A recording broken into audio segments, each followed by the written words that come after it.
with your eyes open, is darshan.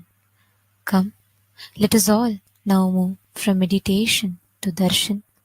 Slowly, very slowly, please open your eyes.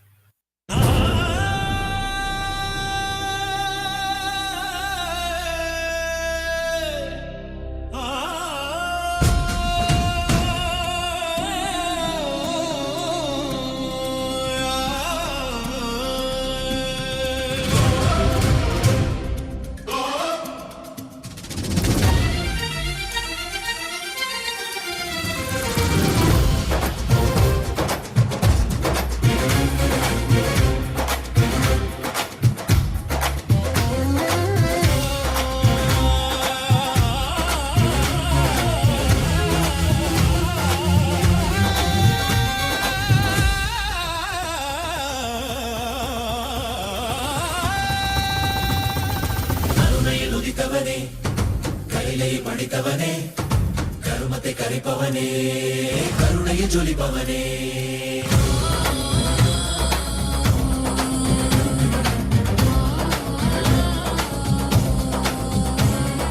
ಕರುಣೆಯ ನುಡಿತವನೇ ಕೈಲೈ ಪಡಿತವನೇ ಕರುಮತೆ ಕರಿಪವನೇ ಕರುಣೆಯ ಜೊಲಿಪವನೇ ಧರ್ಮத்தை காப்போனே செந்தாமில் சேர்ப்போனே அடியார்க்கும் அடியவனே அண்ணாமலை அவதானே நித்யானந்த பரம்பொருளே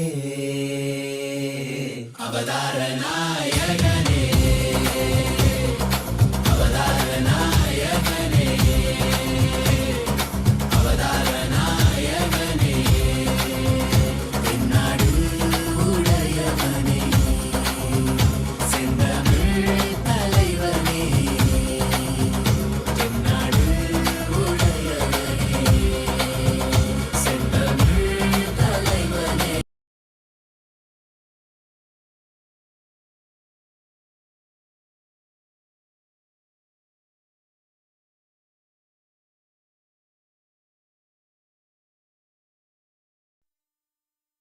Nithyananda, today, with the grace and blessings of the Supreme Pontiff of Hinduism, Bhagavan Shri Nithyananda Paramashivam, we are starting the 6th day celebrations of the Maha Paramashivaratri Brahmotsavam.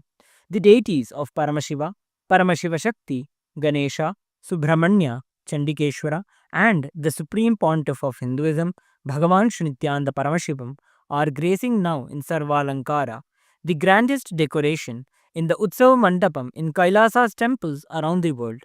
Let us now offer puja to all the deities and the Supreme Pontiff of Hinduism, Bhagavan Shri Nithyananda Paramashivam, as the puja is an activity done by the brain to mirror the neurological activity of the higher vertical time zones.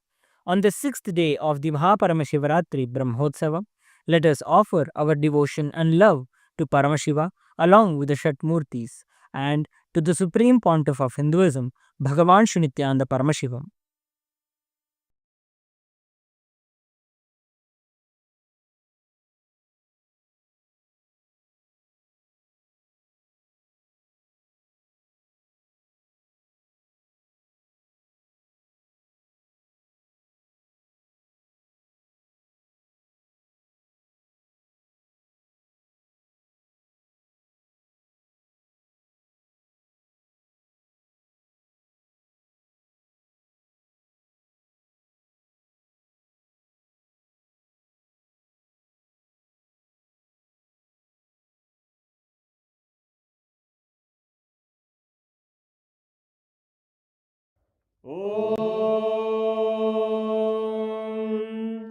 सहस्रदलपङ्कजे सकलशीतरश्मिप्रभं वराभयकराम्बुजं विमलगन्धपुष्पाम्बरं प्रसन्नवदने क्षणं सकलदेवतारूपिणं स्मरेत् शिरसि हंसकं तदभिधानपूर्वं कुर्वन्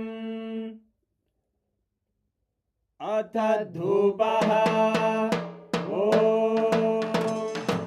धूरसि धूर्वधूर्वन्तं धूर्वदयोस्मान् धूर्वदितं धूर्वयं वयं धूर्वामस्त्वं देवानामसि सस्थितमं वप्रतमं ज्येष्ठतमं मन्यतमं देव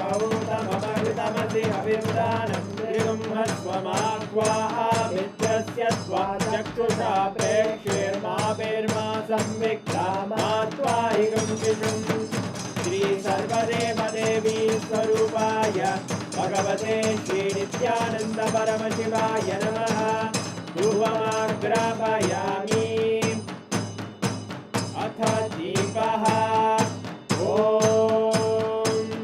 उद्दीप्य स्वजातवेदो भग्निं निरृतिं मम पशुभृत्यमग्यमापः जीवनं च दिशो दिशा मानोहिकं श्रीर्जातवेदो रामश्वं पुरुषं जगत् अभिद्रदग्नागहि श्रिया मा परिपादया श्री सर्वदेवदेवी स्वरूपाय भगवते श्रीनित्यानन्द परमशिवाय नमः दीपं सन्दर्शयामि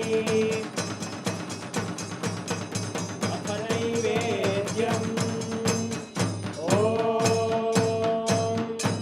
मधुवातारतायते मधुक्षरन्ति सिन्धवः माध्वीन सन्तोषधीः मधुरक्तमुदोषधि मधुमत्पाति वसुव्रजः मधुद्योरस्तु नः पिता मधुमान्नो वनस्पतिर्मधुभागं अस्तु सूर्यः माध्वीर्गावो भवन्तु नः मधु मधु मधु श्री सर्वदेवदेवी स्वरूपाय भगवते श्रीनित्यानन्द परमशिवाय नमः नैवेद्यं निवेदयामि नैवेद्यानन्तरमाचमनं समर्पयामि नीराजनम् ॐ साङ्ग्रहण्येष्ट्यायजते इमां जनतागुं सङ्ग्रहाणीति द्वादशारत्नीरजना भवति द्वादशमासाः संवत्सरः संवत्सरमेवावरुन्धे मौञ्जी भवति ऊर्वैमुञ्जाः ऊर्जमेवावरुन्धे चित्रानक्षत्रं भवति चित्रं वा एतत्कर्म कर्पूरगौरं करुणावतारं संसारसारं भुजगेन्द्रहारं सदा वसन्तं हृदयारविन्दे भवं भवानी सहितं नमामि भवं भवानी सहितं नमामि भवं भवानी सहितं नमामि श्री सर्वदेवदेवी स्वरूपाय भगवते श्रीनित्यानन्द परमशिवाय नमः कर्पूरनीराजनं सन्दर्शयामि रक्षां धारयामि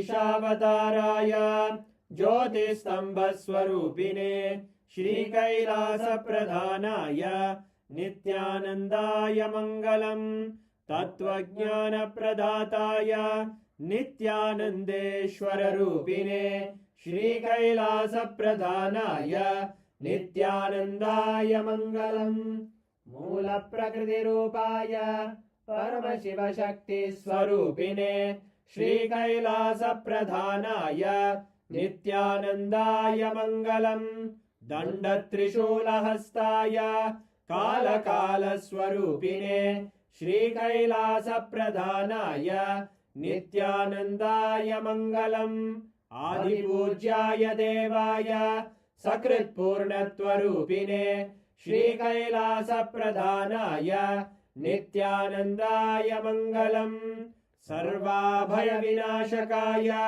शत्रुसंहाररूपिणे श्रीकैलासप्रधानाय नित्यानन्दाय मङ्गलम् योगपट्टाभिषिक्ताय राजसन्न्यासधारिणे श्रीकैलासप्रधानाय नित्यानन्दाय मङ्गलम् सार्वभौमैकपत्याय राजराजार्चिताय च श्रीकैलासप्रधानाय नित्यानन्दाय मङ्गलम् मङ्गलं कल्पवृक्षाय मङ्गलं ज्ञानदायिने परमशिवाय श्रीनित्यानन्देश्वराय मङ्गलम् मङ्गलं श्रीविद्याम्बायै मङ्गलं कामदायिन्यै सर्वमङ्गलदात्रे नित्यानन्देश्वर्यै मङ्गलम् मङ्गलं गुरुदेवाय मोक्षमूलाय मङ्गलं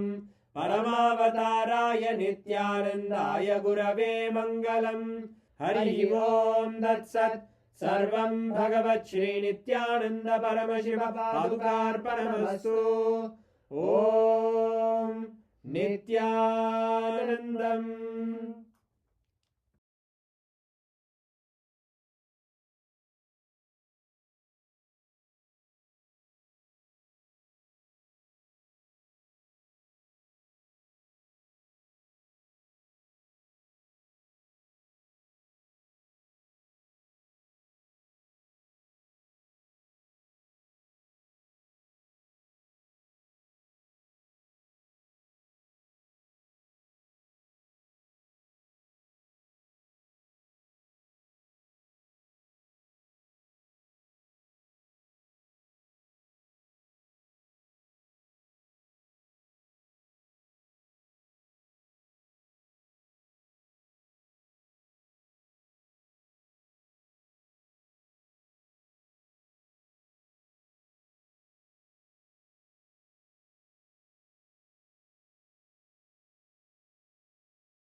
ॐ नित्यानन्देश्वर परमशिवसमारम्भाम् नित्यानन्देश्वरि परमशक्तिमध्यमाम् अस्मदाचार्यपर्यन्ताम् वन्दे गुरुपरम्पराम्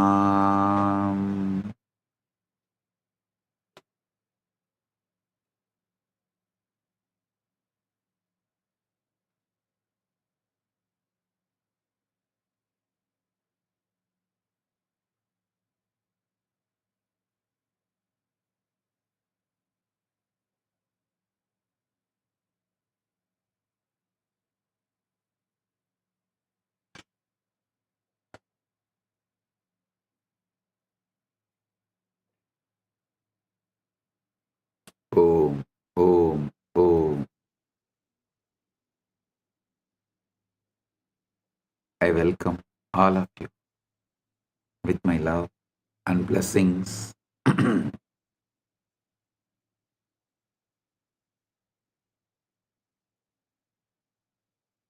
Paramashivaratri Brahmotsavam,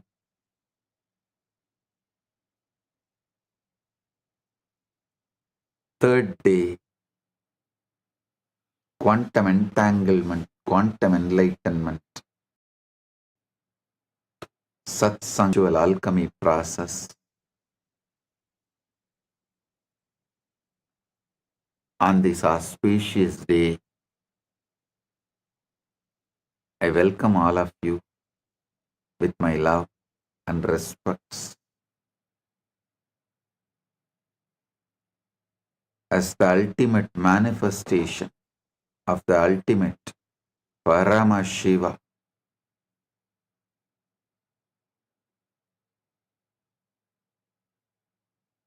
I bless you all with Paramadvaita.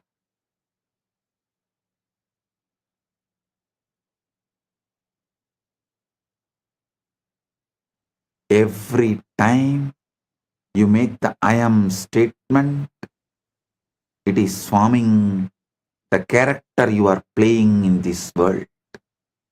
If you say I am this body, I am this person, you are forming the character you are playing in this world. If you say I am the ultimate, Aham Param, you are manifesting that ultimate. If you say I am shy, I am body, I am mind, I am this, I am that, I am wealthy, I am rich, I am poor, all this, you will manifest that.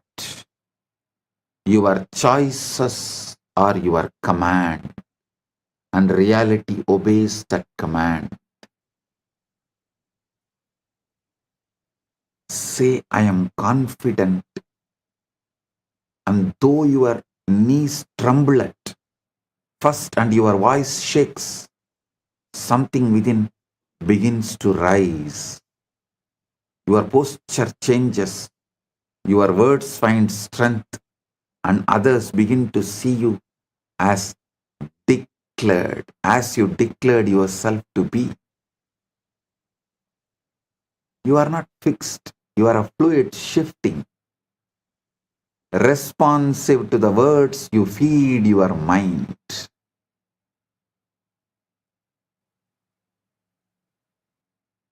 Careless words program the body, deliberate words plant life. Conscious, deliberate words plant life. Your subconscious does not argue with you. It has no wit, no sarcasm, no humor. It does not analyze your words and ask whether you really mean it. It simply accepts whatever is spoken with the feeling. This is why careless words are dangerous. Learn to speak life deliberately. When you are tempted to joke about your pain, stop and replace it. When you feel fear, do not speak it aloud. Speak courage instead. Make every phrase a seed that grows into something you would welcome into your life.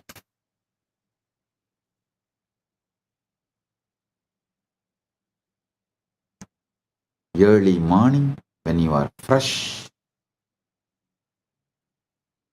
you are the sacred ground for sowing the right seeds. The first impressions are important.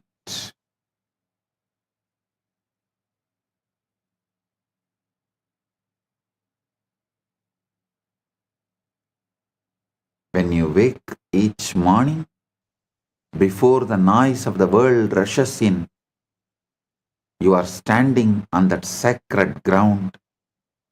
That first moment of the day is fertile soil, soft and ready to receive the seed.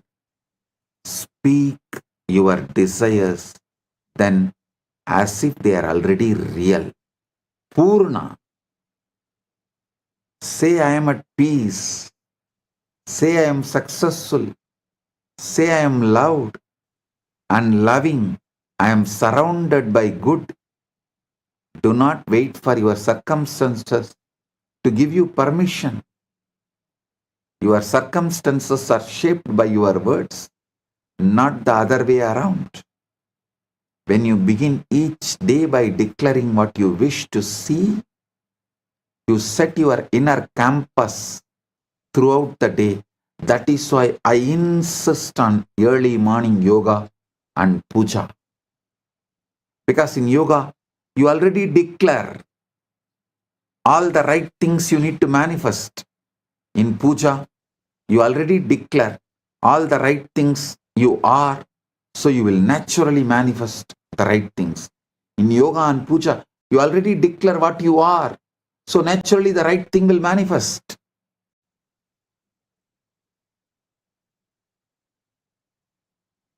When you begin each day declaring what you wish to see, you set your inner compass throughout the day through puja and yoga.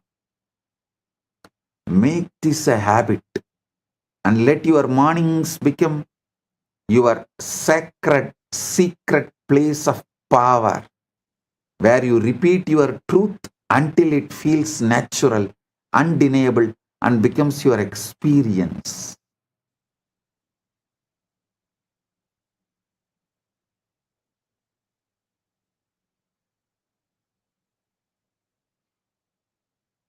I tell you, my guru, Raghupati Yogi, not only he was a great yogi, he was a great athlete.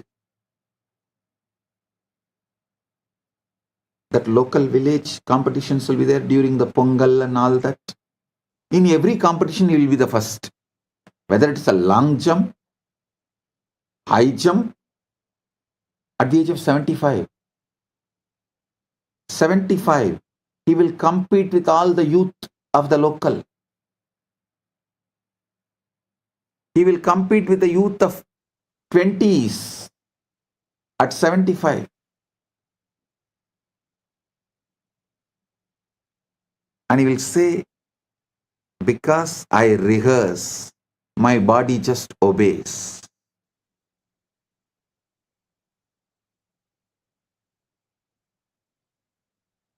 He says, I not only train my body, I train my mind too. I train my consciousness. Before the race, he lives in victory. He rehearses every move, sees every obstacle, feels every triumph. He repeats the phrases of power, focus, and certainty until the body and mind are in harmony. When the moment comes, he is not surprised by success because the script was written in advance.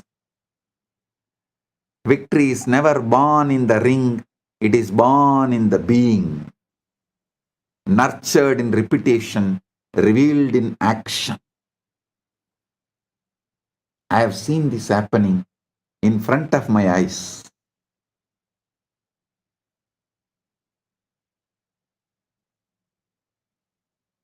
That is why Guru gives so much confidence.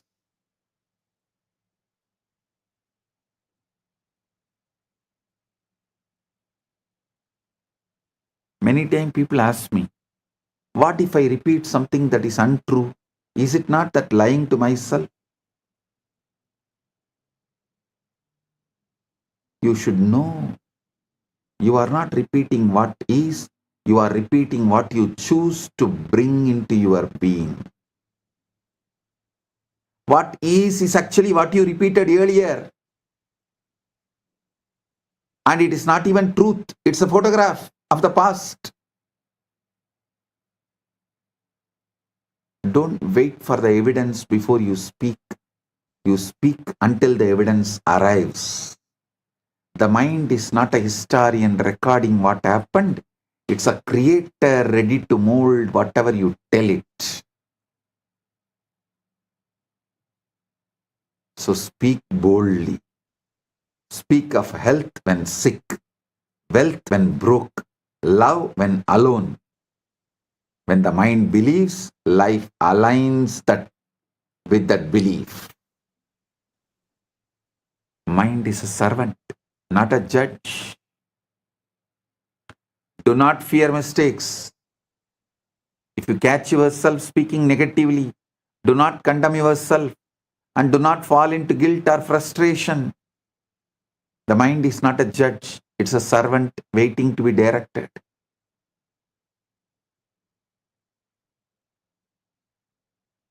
Pause, breathe, and replace the negative phrase with one of the Satya Sankalpa, conscious intention and power.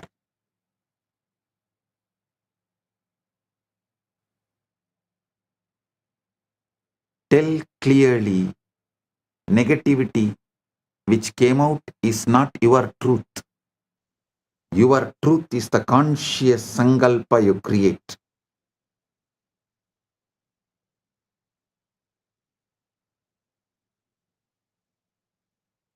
And affirm the reality you wish to create.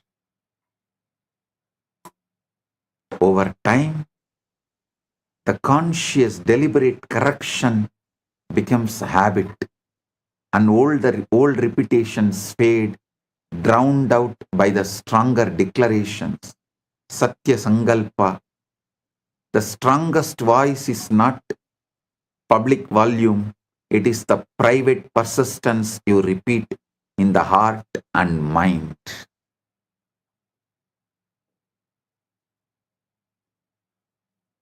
Repetition is also what you consume. Understand? Repetition is ahara. Ahara suddhayo smruti shuddhi.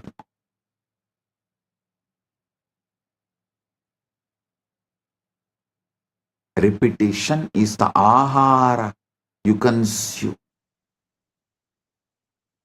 Be intentional about the words, images and sounds you allow into your consciousness.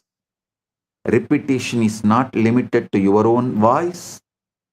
The mind absorbs what you watch, what you read and listen to, and these become repetitions in the soil of your inner world. If you fill the mind with fear, anger or chaos, do not be surprised when these manifest. Stop watching news. News is generated, all media.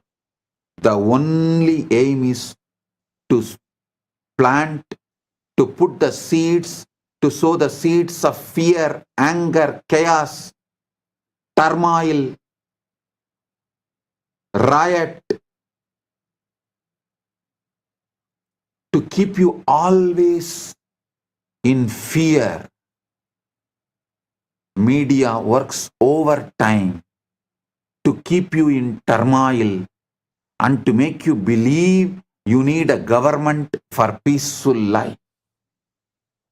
Whether ruling party or opposition party, both insist on brainwashing. You need a government to govern you and keep you peaceful. They do not let the indigenous peace, the indigenous life's peace exist. They do not want that indigenous, natural, peaceful existence. Because when the indigenous, natural, peaceful existence become lifestyle, you realize government is not needed.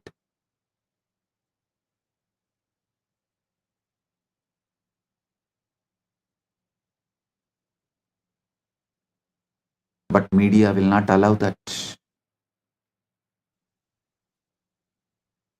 Surround yourself with words of hope, teachings that uplift, visions that inspire, conversations that encourage. Make your environment your ally. Guard your senses as you would guard the gates of sacred city. That is why in all sampradaya, Saiva, Shakta, Vaishnava, Ganavatya, Gaumara, in all sampradaya, if someone wants to achieve great inner world or outer world, enlightenment or wealth, power, anything, has to go to the Gurukul. Gurukul is a sacred ground, the monastery, whatever age you may be. Blessed are those who go to the Gurukul young age when they were young and guarded, where the environment is your ally and you build the right personality, right being to manifest the right things. Even if you missed when you were young, don't miss now. Better late than never. Come and spend at least 1 month in Paramashiva program.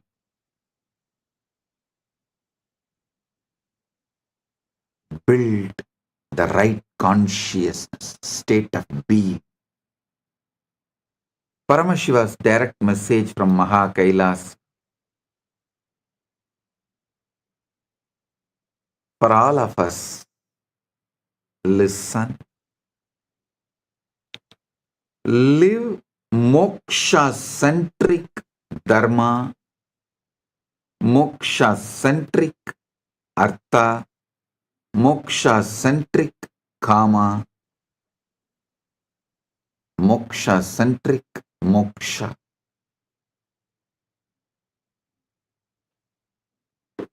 Listen carefully.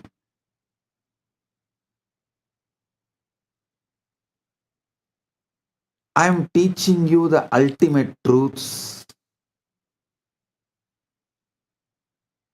giving you the ultimate experience of life.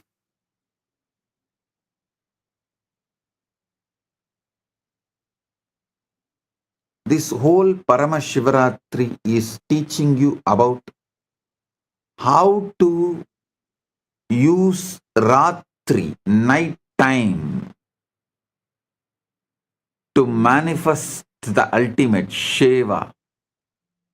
Listen. Shivaratri is not just one day celebration, it's one day training.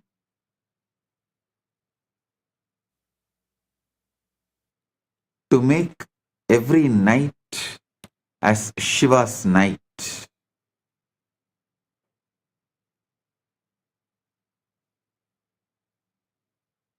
I'll teach you step by step the KAILASA'S culture, KAILASA'S truths, KAILASA'S space, KAILASA'S revelation.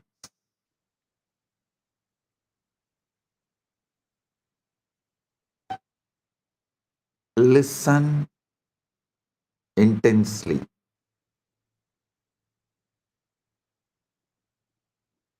I want you to understand this whole truth, this moksha-centric life. Your whole life should become moksha-centric.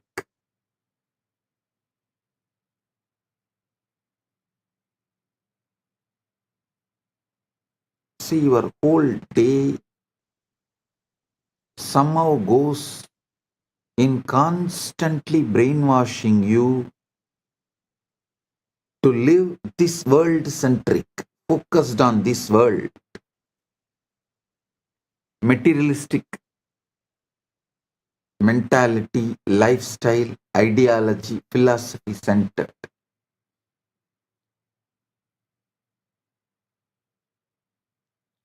Materialistic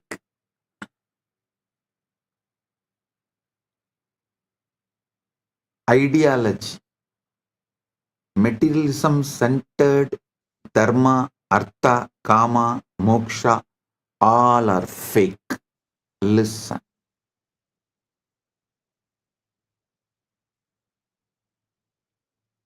You should know the big difference between materialism and moksha-centric life. See, how the society teaches body-mind combo, and you need to work hard, earn this step by step. If you do that philosophy to dharma, artha, kama, moksha in all four, you will be a slave forever and failure forever.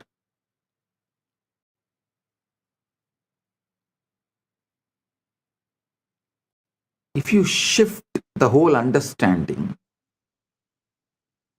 make it moksha-centric, moksha-centric dharma, moksha-centric artha, moksha-centric, you will be successful in everything.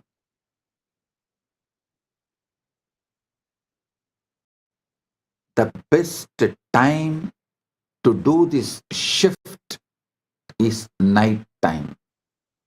Various reasons. I can give you 108 reasons. Because your daytime is already taken away. How much ever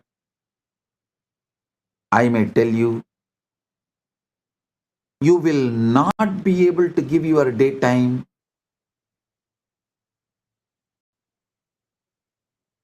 for this ultimate. Your daytime is lost in endless distraction. You are brainwashed to live in endless distraction. The whole ecosystem you are made to be in during the daytime, whichever country you are. No country is an exemption. Whichever country you are, your daytime, you are brainwashed to be in the ecosystem of materialism, of truths, false narratives.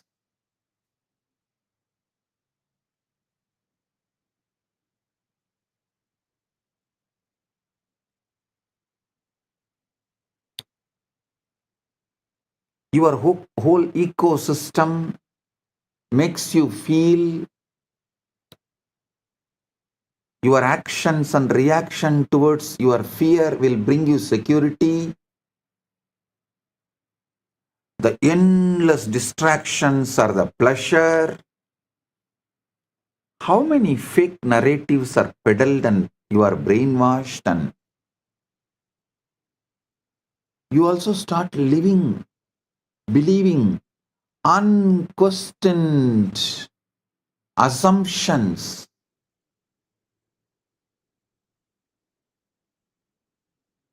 Such large blinds, larger than the black hole. Like how the black hole sucks the whole planets into it. The blind spots you carry sucks your whole life into it.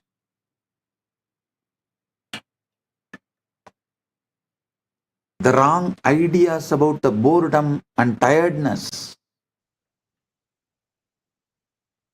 Wrong ideas about loneliness, love. Unquestioned assumptions lead to wrong lifestyle, food habits, addictions, and whatnot.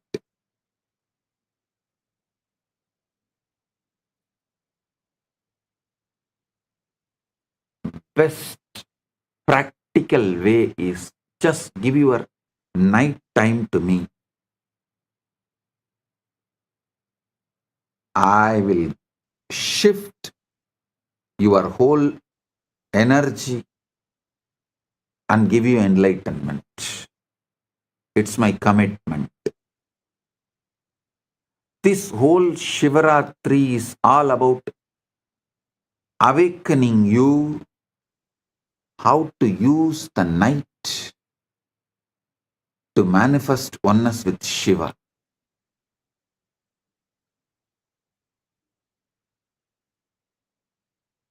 Today the whole satsang is going to be how to use your night the best way to become moksha centric. Your whole brain, body, mind, consciousness, everything needs to be rewired to experience oneness with Paramashiva, to experience Paramadvaita.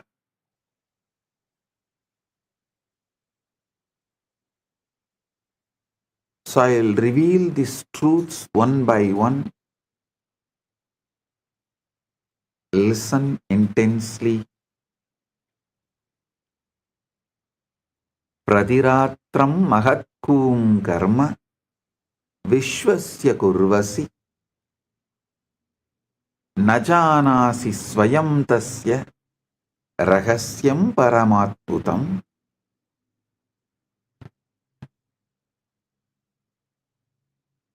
Nightly disappearance and mystery of sleep Every night you perform the most mysterious act in the universe and you don't even realize it. You lie down, close your eyes, and then you vanish. Not your body, but you, the one who thinks, one who remembers about himself, worries, plans, remembers, lives, simply disappears. Here is what thinking, experiencing, being willingly steps into oblivion. See, we have become so accustomed to this nightly disappearance that we have stopped noticing how absolutely extraordinary it is. Your thoughts stop, your sense of time evaporates, your precious identity, all those opinions, memories, and concerns you clutch so tightly simply dissolves.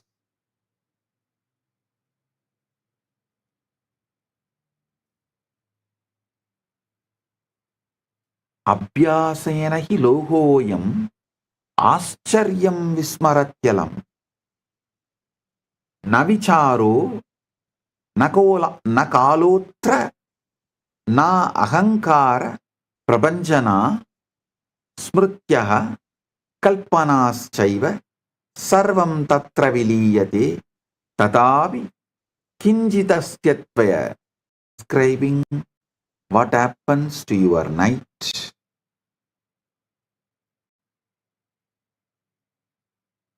And what should happen? What happens and what should happen? So listen carefully.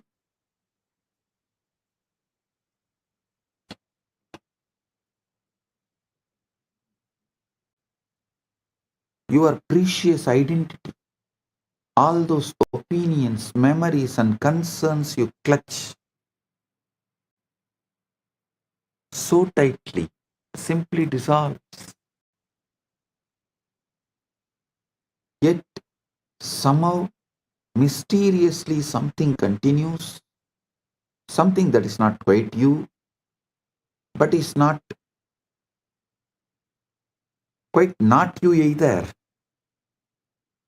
See, if I ask who is in the night, you can't say you, and you can't say you are not. So something that is not quite you, but is not quite not you either. It's as if every night you are given a demonstration of what Buddhists call as void and what Hindus call as Purna. What Buddhists call as Sunya, what Hindus call as Purna. That space of pure being that exists when the ego takes a holiday. But here is what is truly fascinating. We treat this daily miracle as though it were nothing more than maintenance, like charging a battery or defragmenting a computer. How wonderful we have managed to make the mystical into mundane, ordinary. This is the biggest blind spot. Biggest blind spot is going through this conscious portal called sleep every night and never bothered about it, never even bothered to understand about it.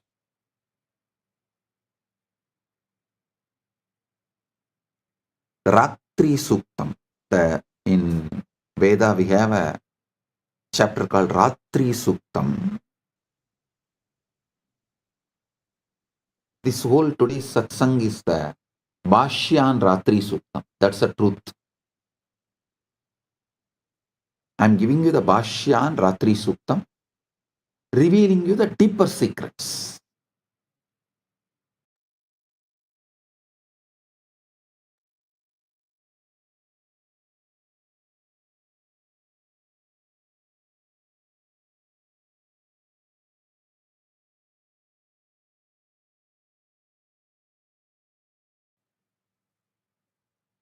See, Yoga Vasishta says, Esha Jagarti Suptanam Prahatraya Vivekinam Haratyapadamaarthanam Vitaratya Mahatmanam.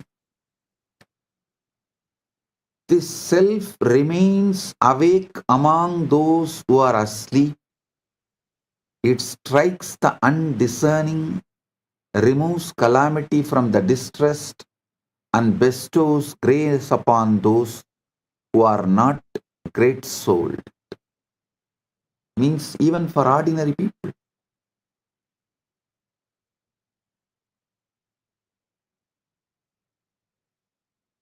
Listen.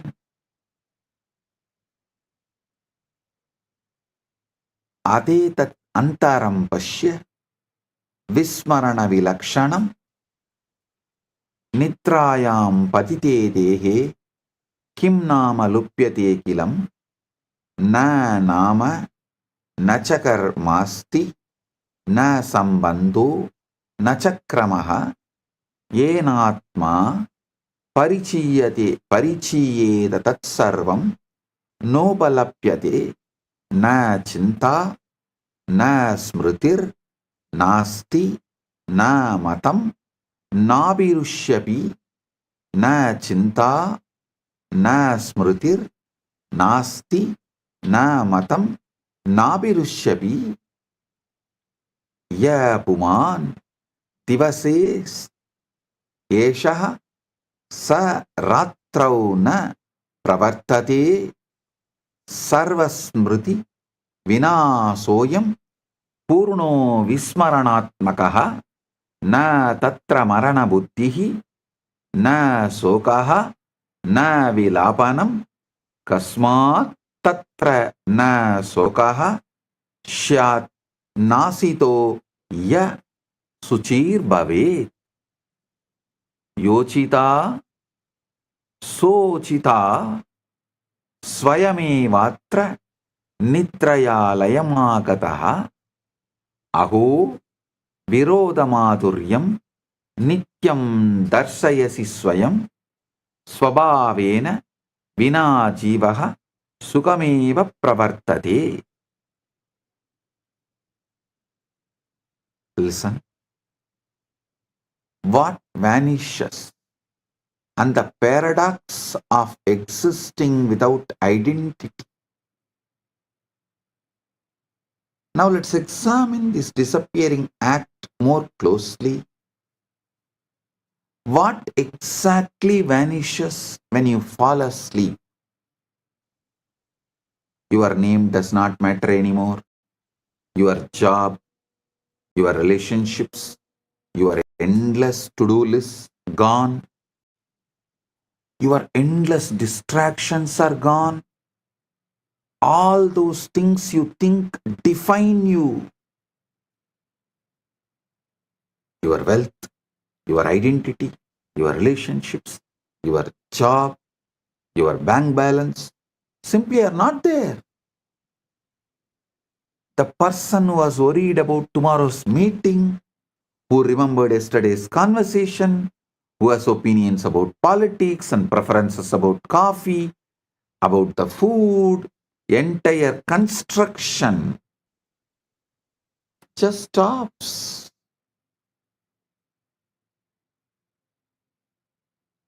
It's a most complete forgetting imaginable, possible. And yet, curiously, you don't experience this as a loss or a death.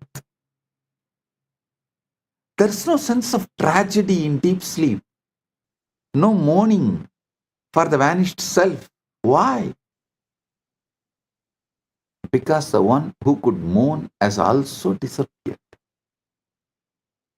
This is what I find deliciously paradoxical. Every night you prove that you can exist perfectly well without having your identity, without being your ego, your identity, yourself. In fact, you might say you exist more purely, more essentially when all psychological furniture has been cleared away. Yada sarvobadinam nirase sadi samstitihi suttadaram tada sattvam trishyade nirviseshataha yadi nityam vinanama vinarupam vinasmrutim siddhosi tu nisayam kim satyam tava tatpavuhu yat tiva rakshate tridam yat ahankara samsritam kim tat alpam vigalpyam va nityanasamartakam. See, here is an uncomfortable question this raises. If you can be so completely without your identity every single night, what does that tell about the reality of this identity you defend so fiercely during the day? Is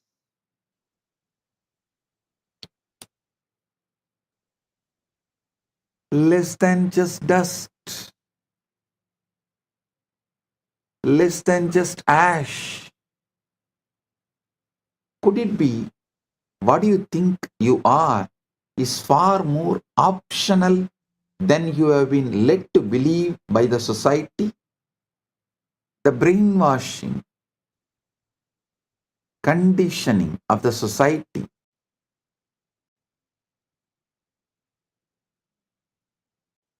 has led you to believe many wrong things about everything, including about you. Listen, this is what I find deliciously paradoxical.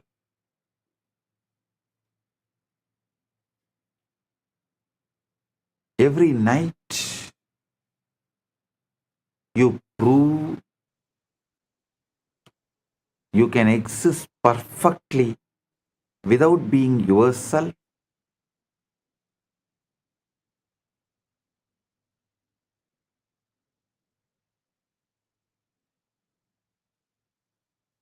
So, you need to realize maybe could it be that what you think you are is far more optional than what you have been led to believe. Adagachamahe bodham vismayasyadi gauravam jakratyasti sada kaschit trashta netrapurassaraha pashyat yantargatam vrittam chintam arsham vishadagam nitram vinasa sada yuktaha sakshi nitya ivastitaha chaitanyam vedanam vatvam aham va tamudahritam na kadachit sangitavan nityatve tasya samstitau sukhe dukhe tada taiva rage dveshe cha sarvata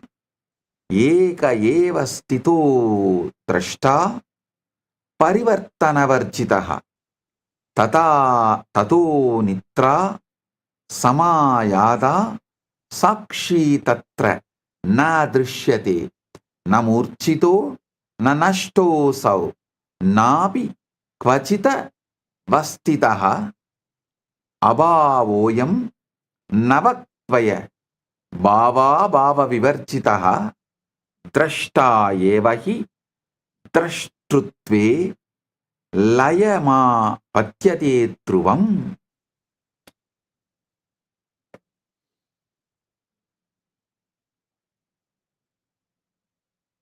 Watcher dissolves into the watching. Observer dissolves into observing. Now we arrive at something truly puzzling. During waking hours, there is always this sense of someone watching, isn't there?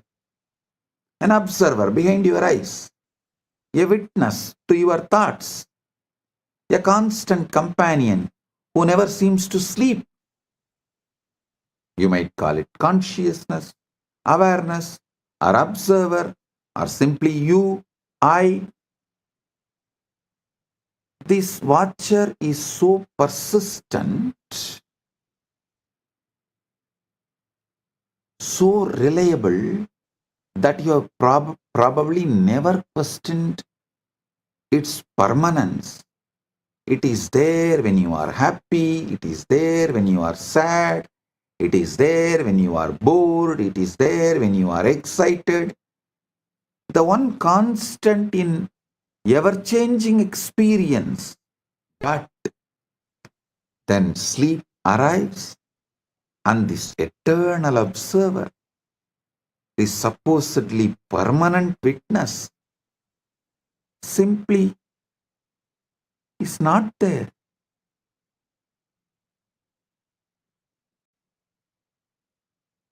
That would imply something is there to be unconscious but not absent.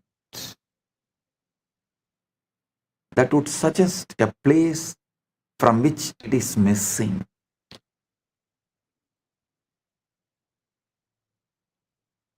Kimediti pruchandi chetanaya swabhavataha krantikari bhavedartaha bodhasyasya vicharane na drashtatvam yata manye stiro मूलः सनातनः आविर्भाव क्षणिकस्त्वेष तरंग इव वारितौ यथा निद्रा समायाति तरंगोलयं मृच्छति अप्तिष्ठति नित्यं तु स न पूर्णकः. See, it's more mysterious than that. The watcher itself dissolves into watching. What does this mean? Well, it suggests something rather revolutionary about the nature of consciousness itself. Perhaps this observer you think you are is not quite as solid, as permanent, as fundamental as you have been assuming, as you have been brainwashed, as you have been conditioned by unconscious society. Instead of exploring all these great obvious truths and questions in front of us, instead of teaching this to our next generation in the school as the preliminary education, we go on teaching stupid things,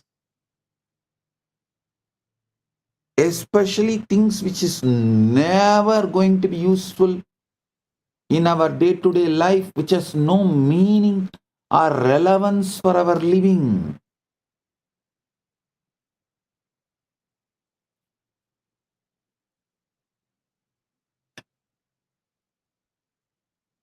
Never you have been made to think made to question about your identity or consciousness. Maybe the consciousness is not something you have, but something you temporarily appear in, like a wave appearing in ocean. Perhaps the observer you think you are is not quite as solid, as a permanent, as fundamental as you've been assuming. When sleep comes, the wave subsides back into the ocean. But the ocean itself, that remains. The question is, what is this ocean? Is less than or greater than?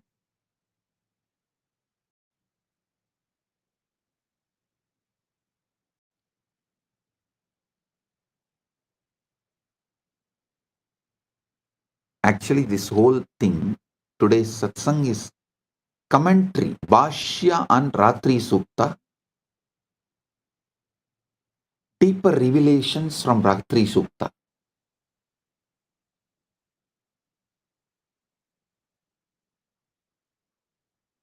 Suptau na swapno na mano na buddhihi na dehabhavo na cha kaladeshau naham na chanyo na sukam na dukkam tatapi sattvam na kadapi nashtam na kinchit lokyati tatra chetaha na kinchita kankshati na smarathyapi anubhava bhavasame vi tasmin astitvamatram pravi bhatyadiya diva na drishyate na tatra na vetyadava na bhukta bhogo na cha bhoga sadhanam tata vibodhat prabhutyate janaha susupti masatya sukidi veti yadi hyabhavo tra sada bhavet katam visheshaha sugadukayo smritaha supte vishuttam paramam hi sattvam bijatmana adhishtadi sakshi rupam na guna na rupancha nama kinchit naham pratyaya na cha vishwa buddhihi karana dehe layametya sarvam shantam shivam kevalamasti tat ya te tat vaidamalakshanancha nityam niralambanameva sakshi tateva nityam pratiratrameva ajnanavasatna janananti.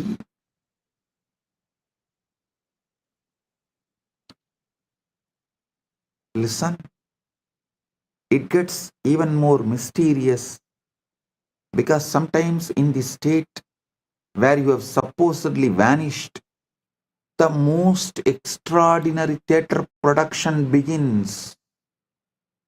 Dreams. Now here is what should absolutely baffle you. If you are unconscious, if the self has dissolved, who exactly is creating these elaborate dreams? Who is writing the script? Who is casting the characters? Who is designing the sets? And most mysteriously of all, who is watching the show? In your dreams, you meet people you have never seen. You visit places that don't exist. You have conversations you would have never had. The creativity is astounding. The detail is remarkable. The dreaming mind constructs entire worlds, complete with the physics, relationships, the storylines, that can be more compelling than any Hollywood production. But the dreamer, the one who would normally take credit for such creativity, is supposedly absent. It's as though Shakespeare plays were being written by someone who had completely forgotten they were Shakespeare. And here is the most fascinating part. In the dream, you believe it is all real. You are convinced that dream you is real you. The dream world is real world. The illusion is perfect until you wake up. Now this should make you pause. If consciousness can create such convincing realities while you are absent, what makes you so certain that this waking reality is not just another kind of dream, perhaps one being dreamed by something far more vaster than your individual mind?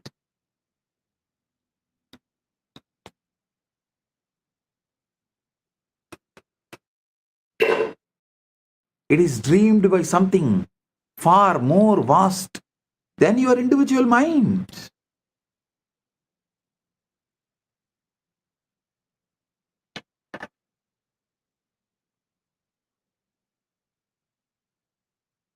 Sushupti sapara avastha yatra swapno vidyade tatra kinchitapi nastiti pradibadi vilakshana na tatra chinta na mano na buddhihi na sparsha rupam na rasapravaha na kalavoto na tisham vihalpaha naham na chanya praviliyate tat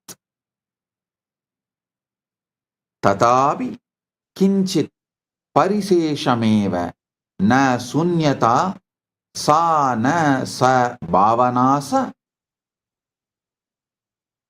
prabodha kale sugamitye ityavetti supto hamasam sugamityanubhuyate yatihya bhavaha kalu kevalam syat na beda bodha sugadukayoho syat sushupti kale visatam hi sattvam sakshitva matrena swayam prakasate na anubhavotra na chanubhoktoha na gneyavastu na cha etah astitva matram nirubadi santam anubhava bhava samevi santatam.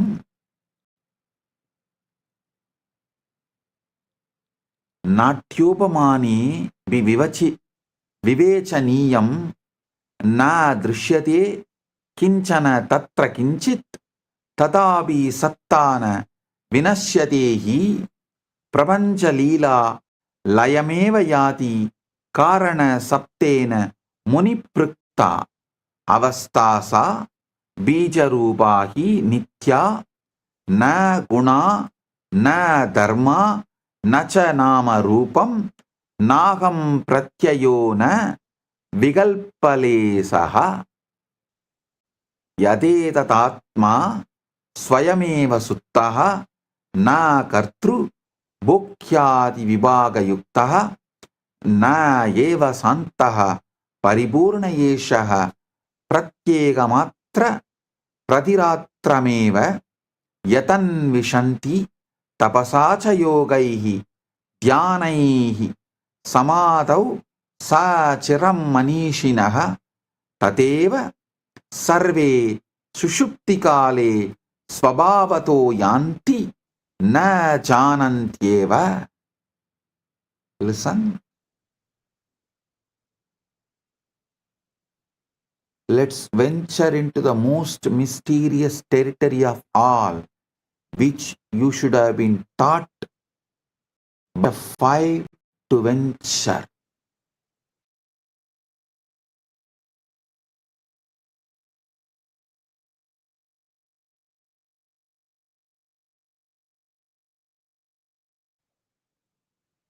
By the age of 5, you know the difference between deep sleep, dreaming, and waking state. Till the age of 3, you don't know the difference clearly. That is why many times, even after eating fully, kids start crying in the dream state when they feel the hunger in the dream. Kids react in a confused way. For things happened in the dream, they react in waking state. For things happened in the waking state, they react in the dream because they do not know the clear marking, the boundary, territory. But by the age of 5, you know it. By 5, any intelligent society should have started teaching you and made you question, understand this whole dream, deep sleep, and waking state. But the society is too busy in brainwashing you and making a slave out of you. The chronic capitalistic leaders are trying to make a worker out of you. Each religious leader tries to make one for their religion, a religious follower out of you. Society is trying to make you a best slave out of you. Mother is trying to make good son. Father is trying to make good son. Everyone is trying to make what they want from you, the personality they want as you. Nobody is interested in your enlightenment. Nobody is interested in you. A real society which is interested in you by the age of 5 should have made you start thinking, exploring this deep sleep and dream, this whole territory. Let's venture into the most mysterious territory of all, deep sleep. Those hours when even dreams don't visit, when you exist in a state so profound that nothing, absolutely nothing, appears to be happening. This is where things become truly mind-bending. In deep sleep, there are no thoughts, no sensations, no experiences of any kind, no time, no space, no self, no other. And yet something is there. How do I know? Because you wake up fresh, refreshed. Because you know you have slept well. Because there's a clear difference between 8 hours of deep sleep and 8 hours of tossing and turning. If there was truly nothing there, how could there be any qualitative difference at all? This is what I call the deep sleep paradox. Pure being without any content whatsoever. Existence without experience. It's like a theater with the lights off, the audience gone, the actors departed, yet somehow mysteriously the show goes on. The mystics have a word for this state. They call it Karanasarira, causal body. Karanasarira, the most fundamental level of your being.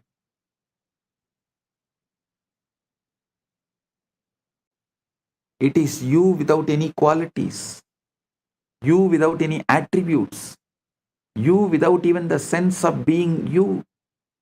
Meditation, in philosophy, in religion, you experience it naturally every time you fall into deep sleep. The cosmic joke is that enlightenment puts you to sleep.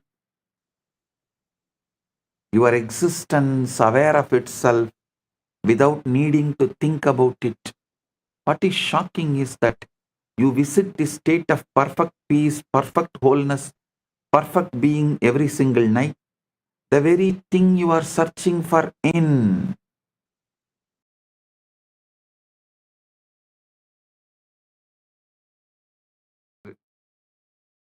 Reflecting it, radiating it, you are asking a legitimate right question.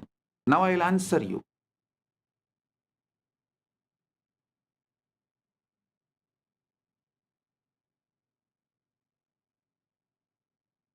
From yesterday, I'm explaining so many different points,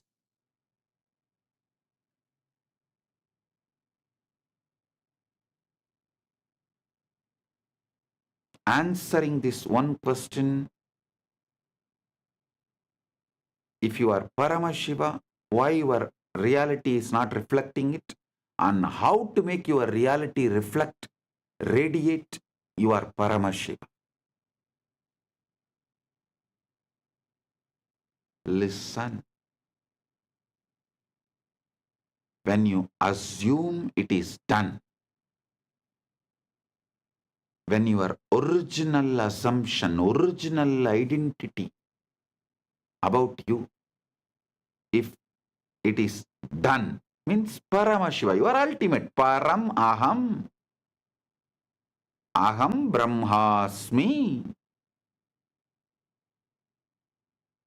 then you stop approaching your desire as a request and start approaching it as a fact. I am Paramashiva. So if I want, I will manifest the body I want, as I want, how I want. I am Paramashiva.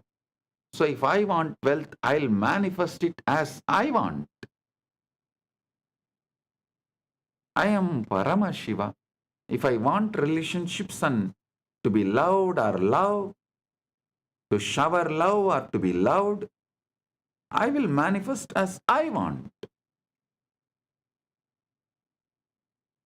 Why I am not manifesting? Maybe I need to look in and understand where I wanted, what I wanted, when I wanted, why I wanted, now how I can want rightly.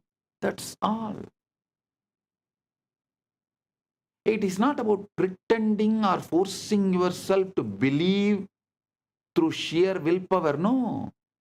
It's about entering into a state of being where you organically, naturally feel the truth of your assumption, your ultimate.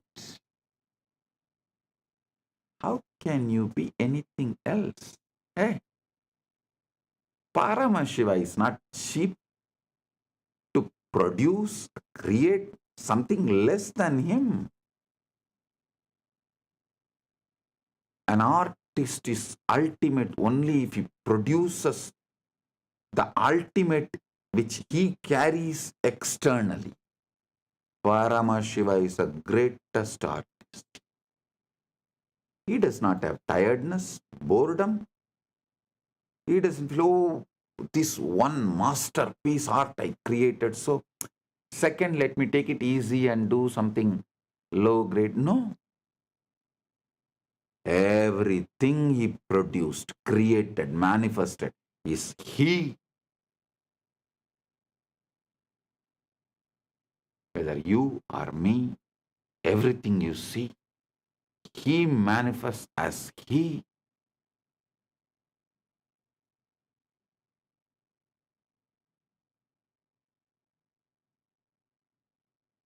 Just organically understand the facts I am presenting, you will see the truth very clearly. The truth I am revealing about your original assumption. Your original assumption should be you are ultimate.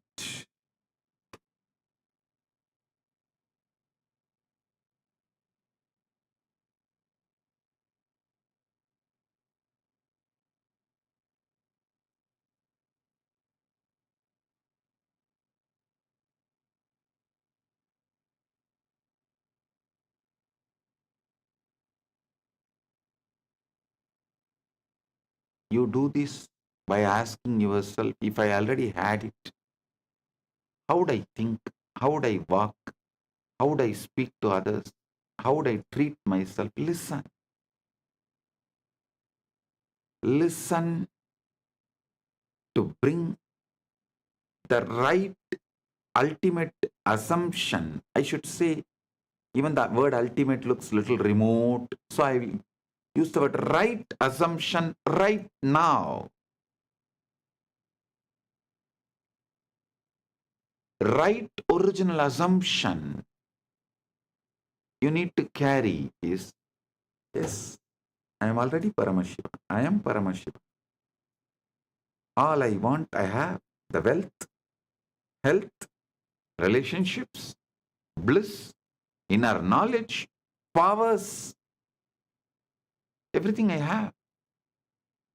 How I would think, how I would walk, how I would speak to others, how I would speak to myself, how I would treat myself, how I would treat others. Just sit and drown yourself into that Icha Shakti, Manasarovar Manonmani. This is the Manasarovar bath, Manasarovar Snan.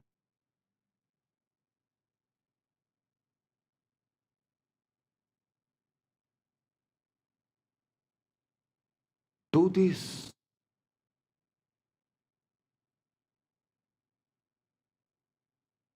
Best time to do this is night when you go to bed.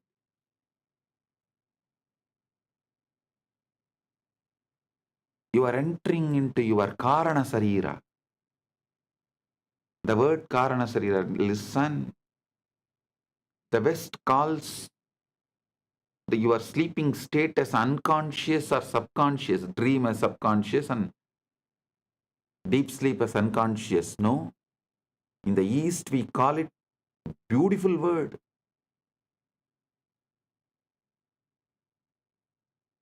Deep sleep, we call it as Karana Sarira. Means that is where all the reason, Karana, seed, cause for why you are existing the way you are existing is there. So every night, don't think when you fall asleep your day ends. No. You are working in your warehouse, the Karana Sarira. Your cause. All the reasons, causes of why you are, who you are, what you are falling into that.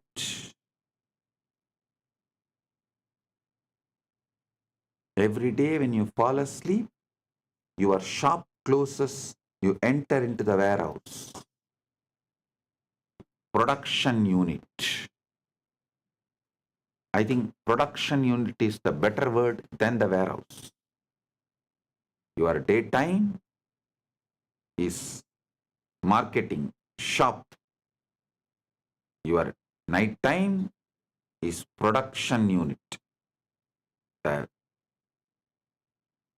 time you attend to the cause.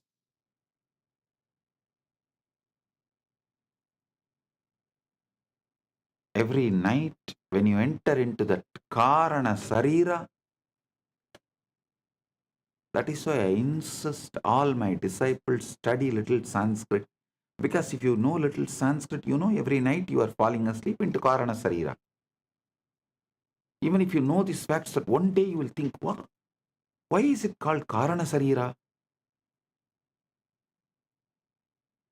If you only know the English word, every day night you fall asleep, you fall into subconscious and unconscious.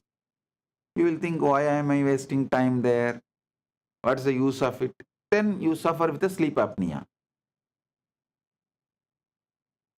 But if you know, every night you are falling into Karana Sarira during your sleep, you will know what should be done.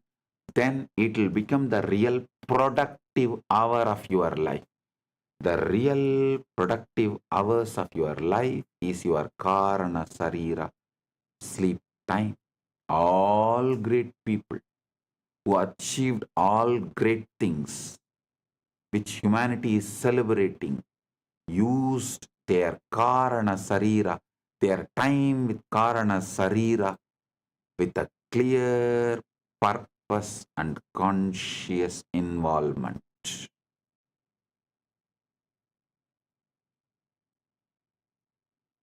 Mediocre people fall asleep. Great people use night time, your sleeping time, to be in the Karana Sarira and generate, manifest what they want as life. That is why not only Krishna, all spiritual scriptures of Sanatana Hindu Dharma says, yogi does not sleep in the night.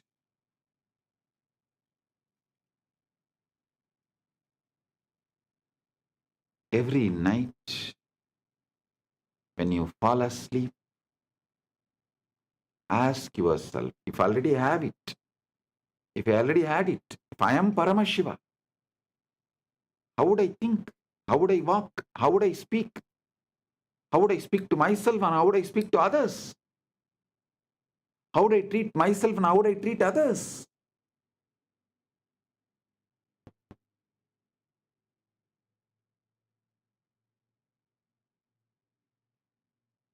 Visualize, think, plan how you will manifest when you fall asleep, when you go through the Manasarovar Snan, Manon Mani, Karana Sarira.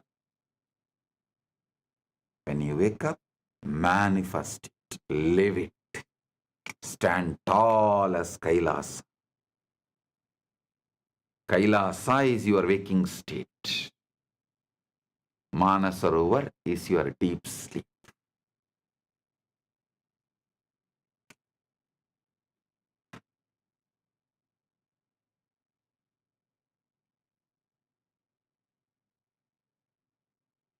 Live according to the answers you get in the deep sleep. Even if your senses are trying to convince you otherwise during the daytime. At first, this may feel strange because your outer reality will still carry the residue of the old state. But do not be discouraged. Outer conditions may be a little slow to catch up. They are the shadows, not the substance. The substance is the inner state you hold consciously, unwaveringly.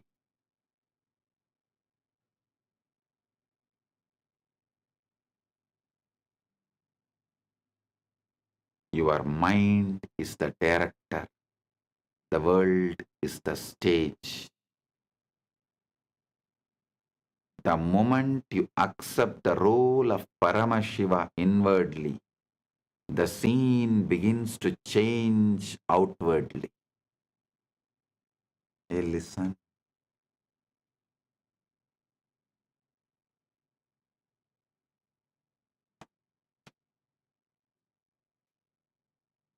All those who teach you devotion first are deceiving you and teaching you deception as the devotion. All those who teach you the ultimate truth, you are Paramashiva.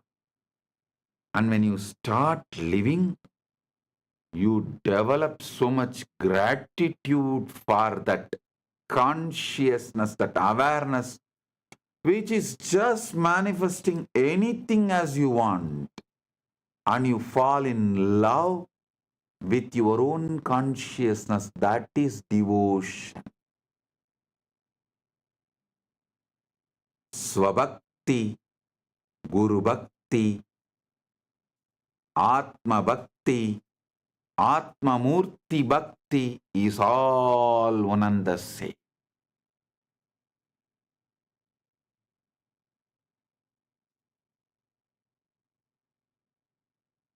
You fall in love with your consciousness, which is just manifesting anything you want as you want. So simple, so wonderful, just like wow. So wonderful, so beautiful, just like wow. When you get this feeling, the love you experience, the gratitude you experience, the love which flows out of this gratitude is devotion. That will flow, overflow through towards your own consciousness, your own Guru, your own Paramashiva. Mannata Shri Jagannatho, Madguru Shri Jagadguru, Mamatma Sarvabhutatma. That space is bhakti. That is devotion.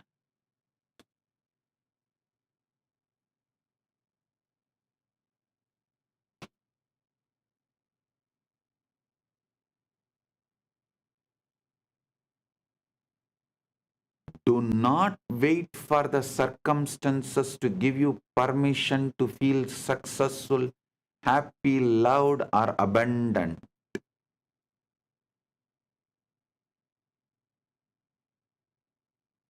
Decide to feel it now. Don't allow others to steal your Paramashivatva. Don't allow society, situation, circumstances to steal your Paramashivatva. When you live from that inner certainty, the world will mirror it back to you in ways you could never predict. Suddenly the opportunities will arise. People will respond differently. Events will arrange themselves in your favor. You will no more have tiredness, early morning, or boredom to do yoga or gym, or attachment to the addictive food, the unhealthy food. Suddenly all of that will disappear. The right things will start raising. It's like a screen opening.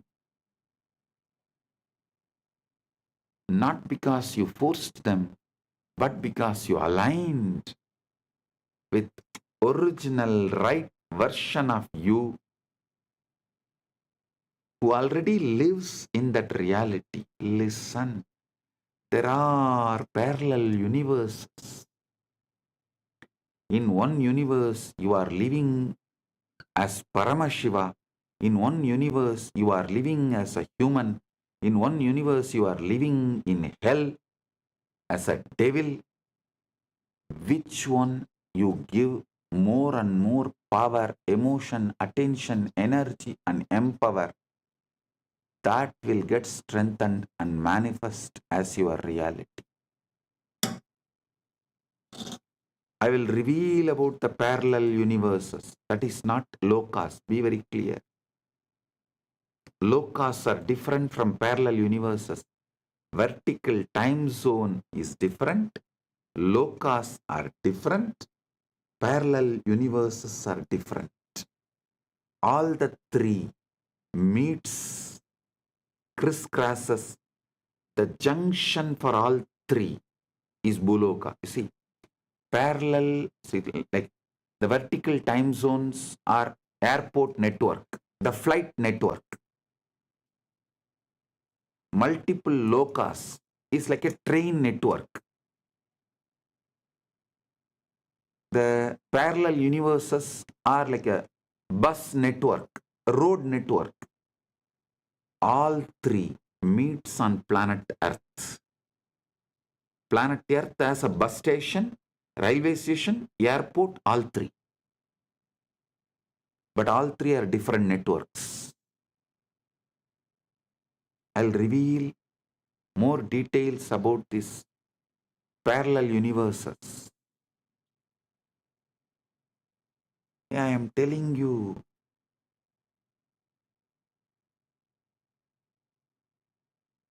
How many of you have seen that Interstellar movie?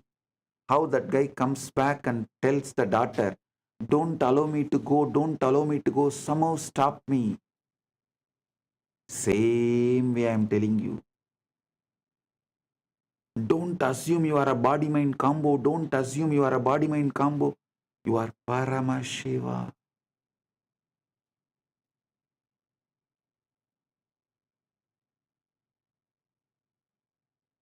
Only one thing in that Interstellar movie, he is telling for himself, here I am telling for you. That's all.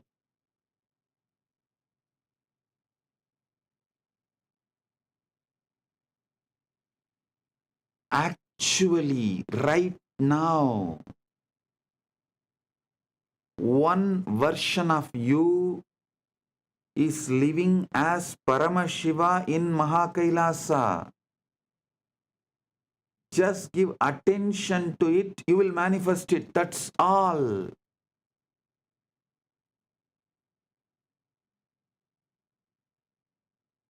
The key is persistence.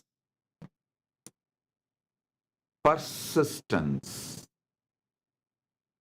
Collapses the gap. You cannot step into a role for an hour and then return to doubt for the rest of the day. Hold the state as naturally as you hold your own name.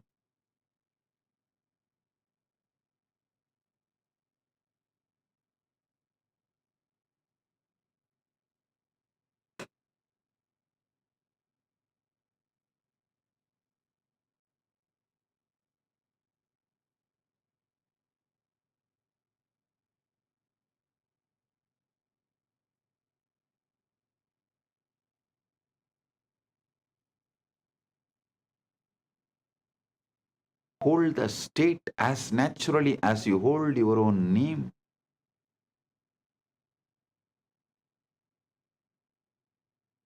Carry it in your posture, your words about yourself, your inner dialogue, your words towards others and your inner dialogue, your emotional baseline and energetic posture.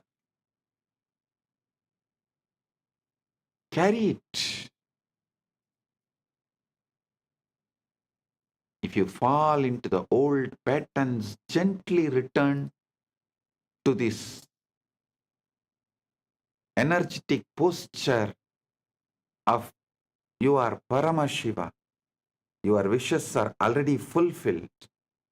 You are the Kalpataru. Not only fulfilled for yourself, you are powerful to fulfill for others.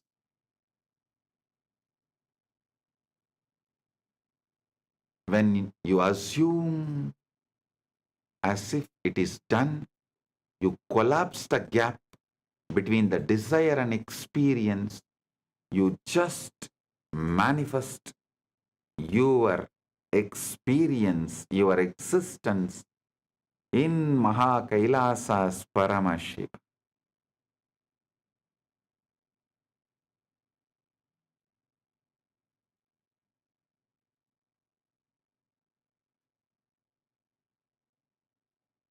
You are no longer someone trying to get there. You are someone who is already there in consciousness, and the world has no choice but to follow. The evidence will just appear.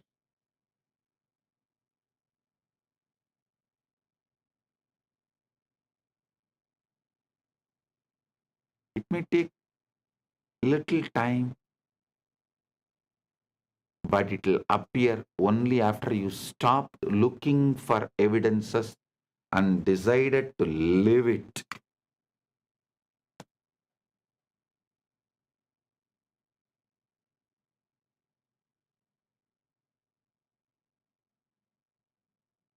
Continuously I get questions. Oh, Swamiji, that guru tells like this guru tells like this, that guru tells we are all servants of this God, are devotees of this God. Okay, I am telling you, you practice that guru, then after your death or when you get the experience, you will live as a servant of that guru or that God in their world. But when you listen to me and manifest and practice what I am saying, while you are living, you will manifest, you will live as the living Paramashiva. After you leave the body, when you want to leave the body, as you want to leave the body, you will live as Paramashiva. Paramashiva is not one, infinite. How can the infinite be one? Don't you see? When you assume mentally infinite is one, you are having a huge blind spot, bigger than black hole.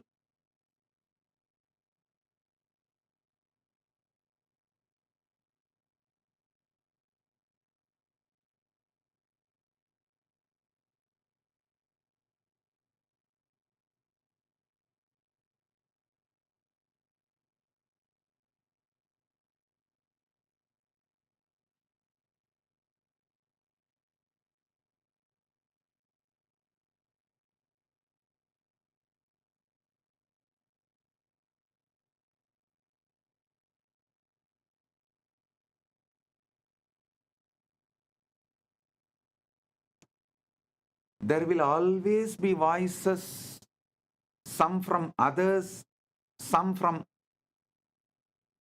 the books written by others, books, even the so-called philosophical literatures, and from all sources, there will be always voices. Sometimes those voices even get inside you and try to even control you mildly. Yes, yes, you are Paramashiva only, no doubt. But this much is possible for you, and these are all not possible for you.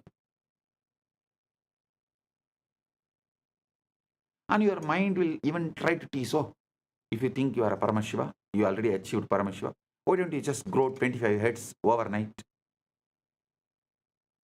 Listen. Listen.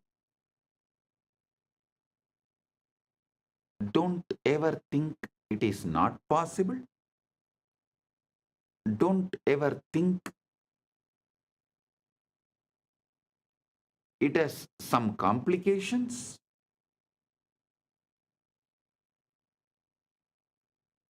Just decide, I already have, 25 words, and I am living as Paramashiva in Maha Kailasa, and I am manifesting that in this body, whatever I want to manifest right now, let me start manifesting. When I really want to manifest, or when I need 25 words, I will show that.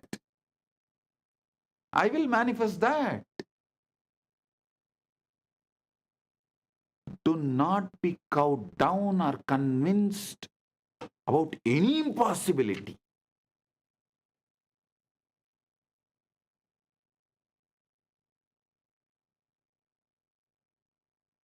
The outer voices will measure your potential by your current situation, by your past failures, and by their own limited vision.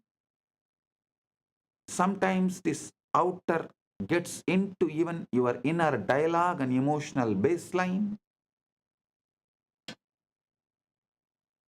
If the outer voices, the negative destroying voices enters into your inner dialogue, that is like a skin disease. If it enters into your emotional baseline, that is like a heart problem. If it enters into your energetic posture, that is cancer. Don't allow in all three levels. Don't allow in all three levels.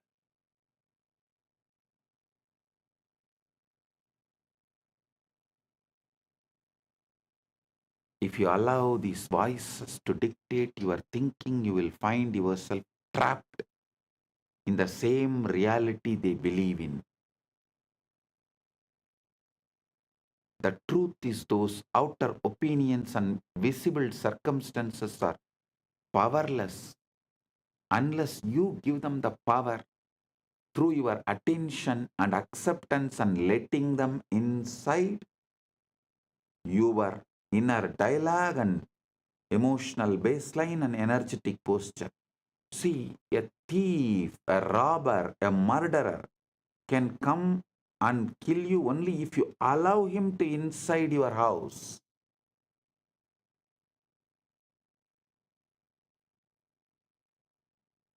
Safeguard yourself so strong they are not able to enter. Be aware they don't sneak in the form of guest.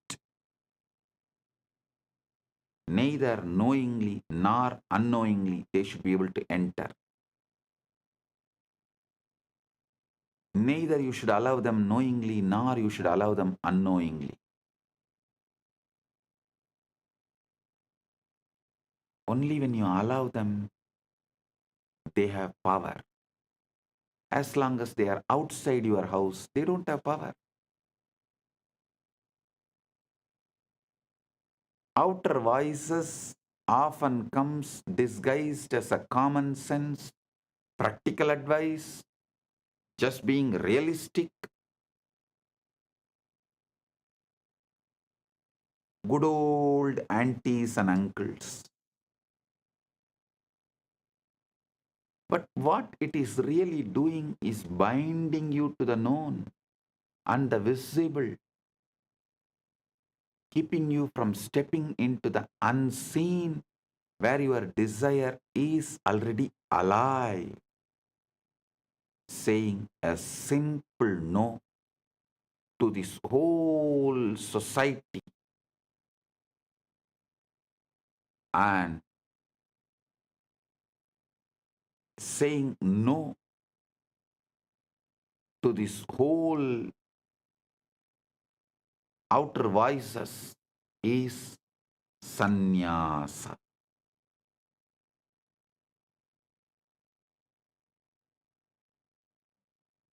That is becoming Kailasavasi. If you want to create something great, new, you must learn to silence these outer voices. If you do not silence them, they will continue to pull you out every day. And You do not silence them by arguing or convincing others to agree with you, no. You silence them by withdrawing your mental and emotional energy from their words. Discard their words because their very identity, the original existence in which they are living, is not your goal, and that is not what you want to be. That is not how you want to be.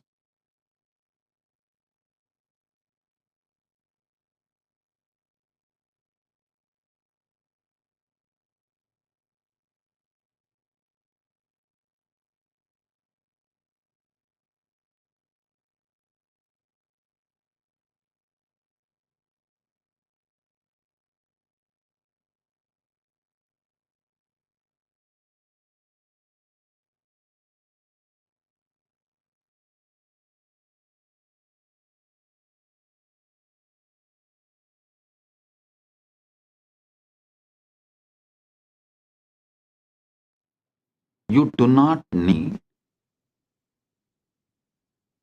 you don't need any pre-qualification for manifesting the ultimate other than your conscious decision, your will. That's all. Listen. All your doubts, problems, questions, I know it much more than you know it. You know only how you perceive the doubts in your mind, but I know even the roots from where it has come.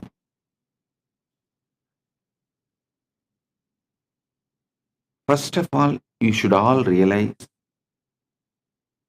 all of you have grown up in an artificial plastic society, fake society, where man-made laws, man-made economical systems, man-made social systems,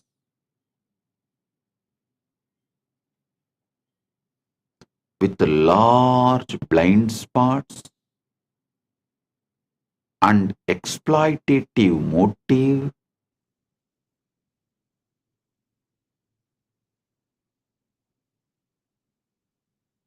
untrusted. With that kind of a structure, you all have grown up so naturally, whether your family or a school, your college, your team, everything teaches you a false idea. Outside first, inside next. Means you have to work hard to get something, earn something, gain something. Then you will be happy inside. Listen. This is not the organic, natural law of life. Listen. That is why even now, all middle class level success, mediocre level success,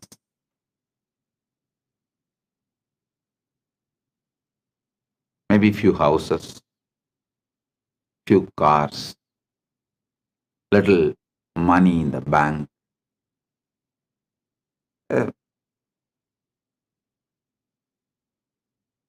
career, successful career.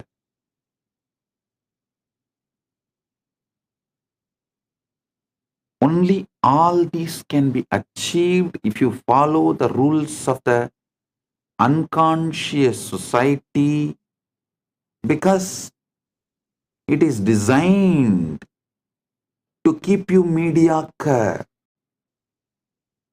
It is designed for mass. Don't follow the mass. Many times in the mass, M is silent.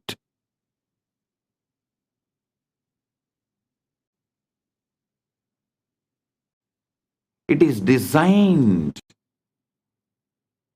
to keep you mediocre.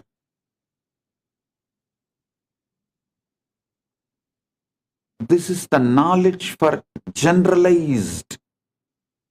See, the moment you generalize, the organic growth is destroyed.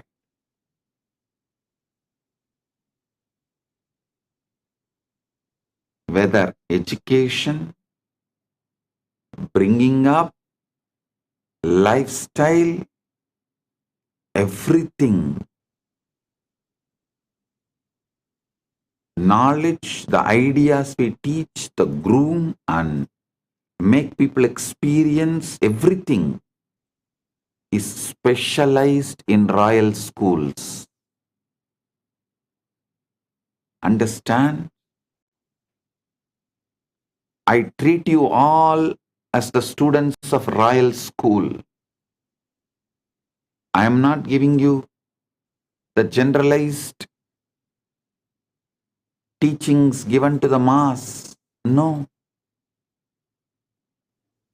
I don't even want to call my followers, my disciples, my devotees as seekers. No. You are not seeker. The right word for you is manifest. You are not seeker. Right word for you is manifester. Listen.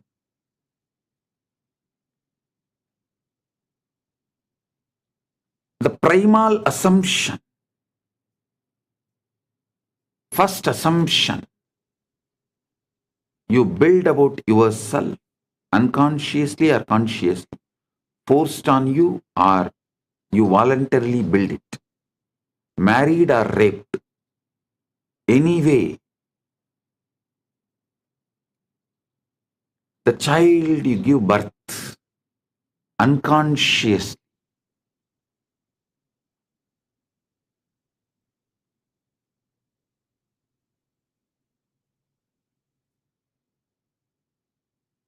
remains as a load on your system,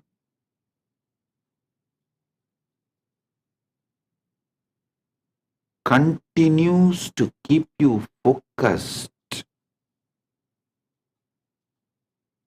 on endless distractions. It is not even something productive in your life about what you want.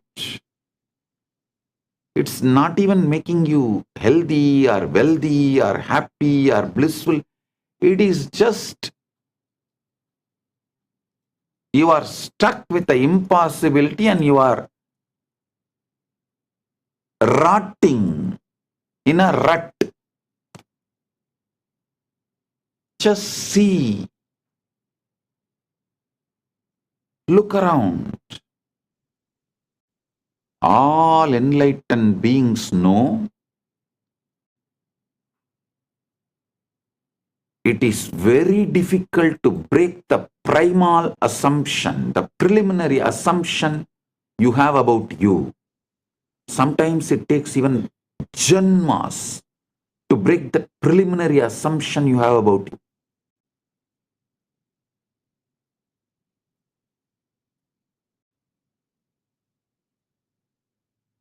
That is why I am very clear. The preliminary assumption you have about you itself, I am giving you right. Ultimate assumption. Listen. All the traditions, whether religions or philosophy or psychology, starts with you as just body-mind combo are doing the worst crime against humanity. Because the moment you start thinking you are a body-mind combo And you have to gain step by step by seeking, accumulate, and achieve the enlightenment, the ultimate over.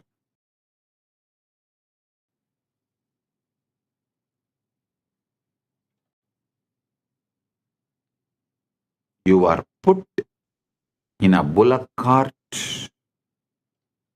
or I should say you are chained in the EMI slavery. Listen. Never believe slavery is erased. Slavery is wiped off. No. Slavery is modernized with EMI.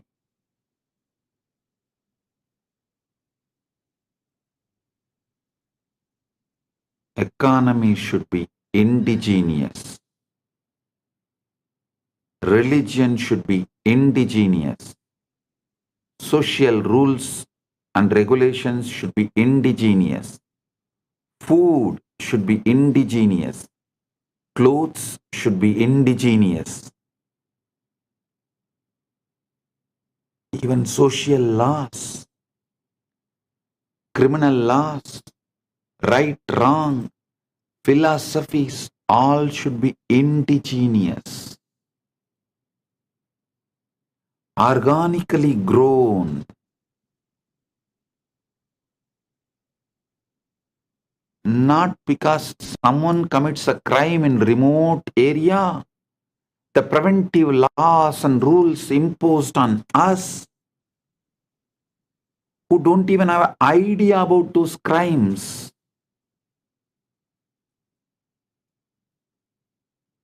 One good thing I found is that due to the AI revolution, the Gen Z is going to live only organic life. The globalized brands, whether it is a Coca-Cola or burger or pizzas, are all global brands.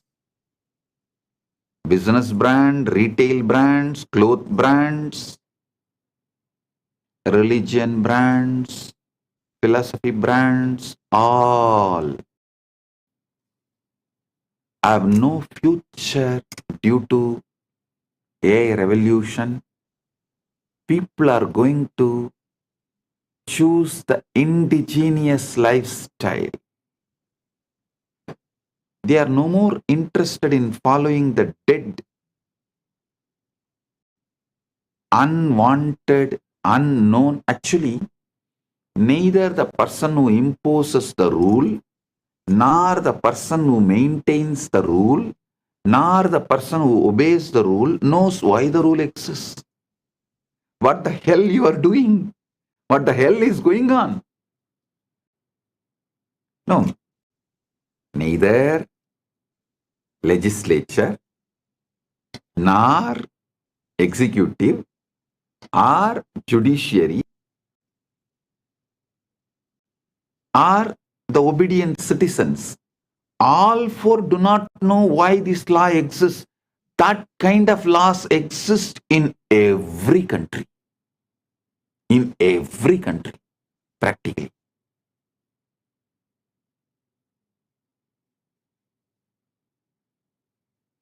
If you start seeking the root of the law, some assumptions happened in some roundtable discussions 150 years ago. Is the origin of the law absolutely irrelevant?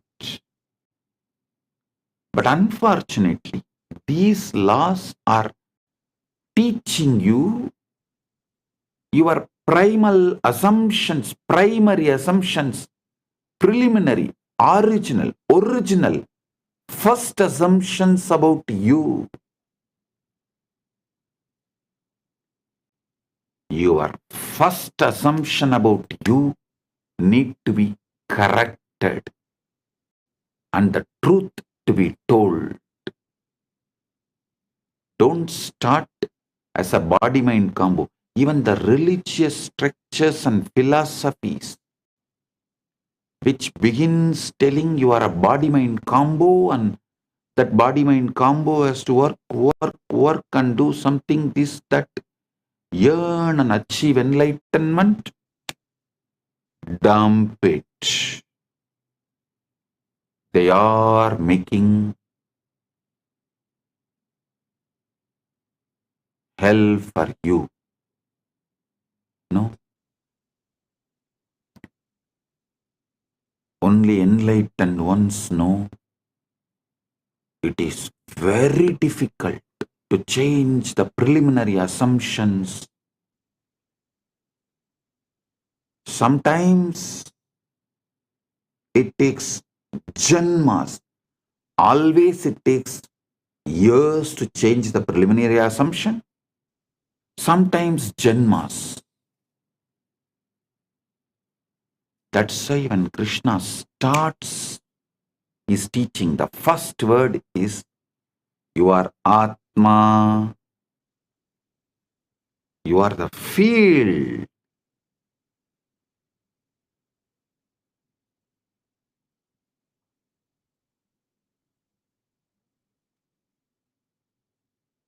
You are the field which is carrying the ultimate,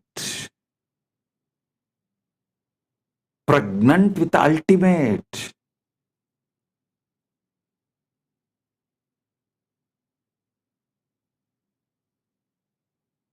When I tell people, you are ultimate, many of the even sincere Hindus who are trying to achieve enlightenment, educated in scriptures, even they try to say, Swamiji, what you are saying is ultimate truth. We know, but I don't think it should be taught immediately.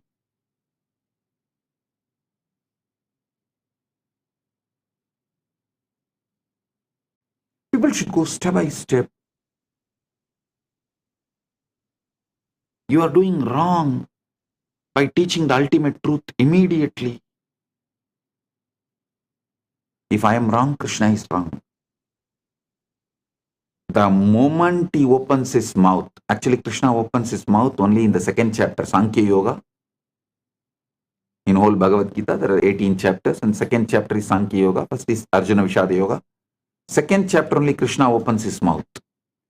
The moment he opens his mouth, the first thing out and falls. You are Atma. You are the field.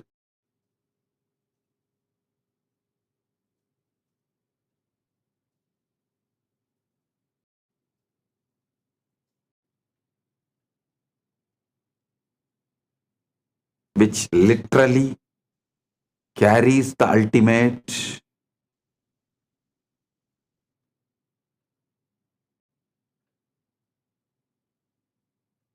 Listen.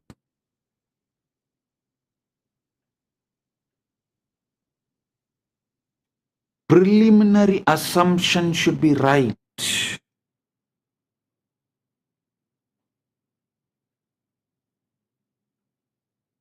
If you think you are a body-mind combo, not from there, the struggles will be too much and almost I can guarantee you will not achieve. You may be a good slave to your teacher. Listen to one important truth. A teacher who accumulates slaves will be slave for those slaves because he has to be constantly maintaining those slaves. I think I am the only master who lives in absolute seclusion, where I don't have anyone around me other than few people who are just taking care of me and living around me out of love. And all the followers live absolutely away from me, never seen me for years now, but continuously the following is expanding, growing.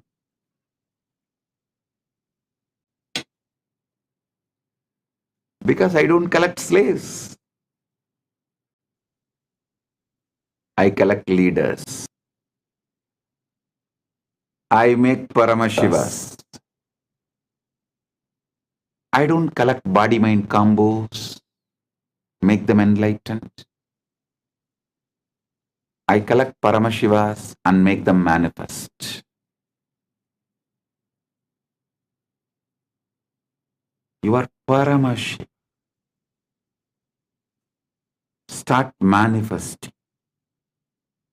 All your struggle, your problem, why you are not manifesting, why if you are Paramashiva, why your reality is not reflecting it, all that problem I will attend.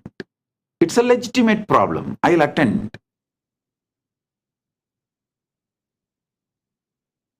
But assuming your body-mind combo and trying to evolve, your birth is illegitimate. Your very preliminary assumption is illegitimate.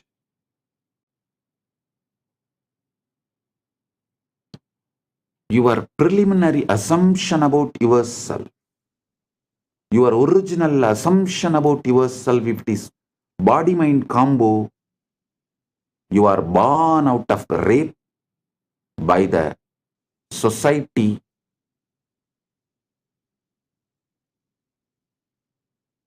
forcibly on your consciousness. Society commits a forcible rape on your consciousness, and out of that illegitimate child born is your original identity if you think you are a body-mind combo. Listen. I give you the legitimate cosmic ID card. Paramashiva. Param. You are ultimate. That's a legitimate cosmic Aadhaar card, social security card. I think I'll start issuing one. Legitimate cosmic ID card.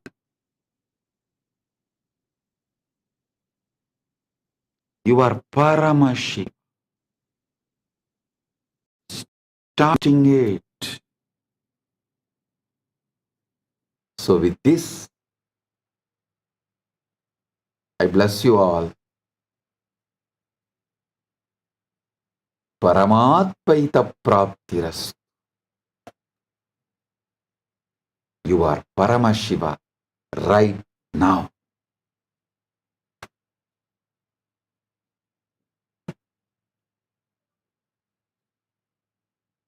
With this, I bless you all.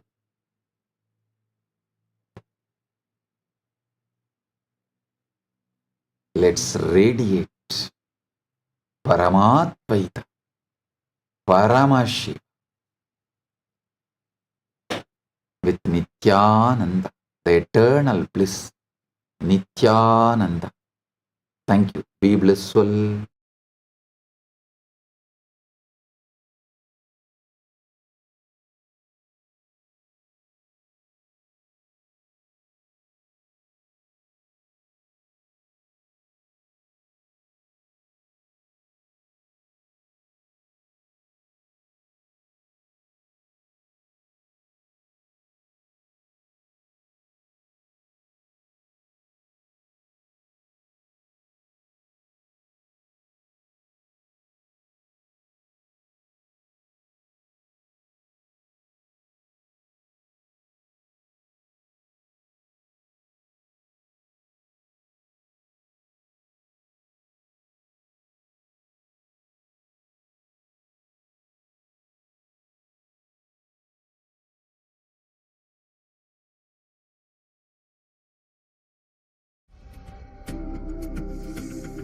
Maha Shivaratri. It's an important time when timelessness enters into time.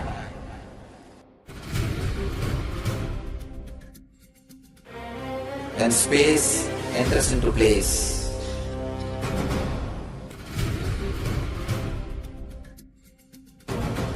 When Brahmanda enters into Pindanda. The whole nature is supporting you now.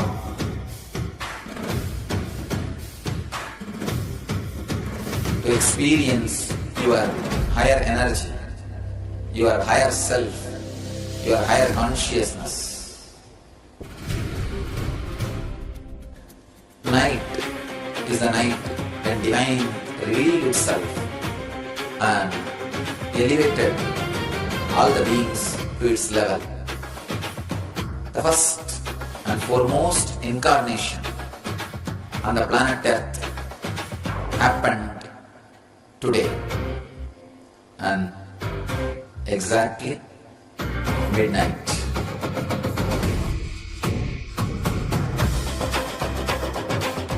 Maha Shivaratri. It's a great opportunity for all of you to raise yourself to the higher consciousness.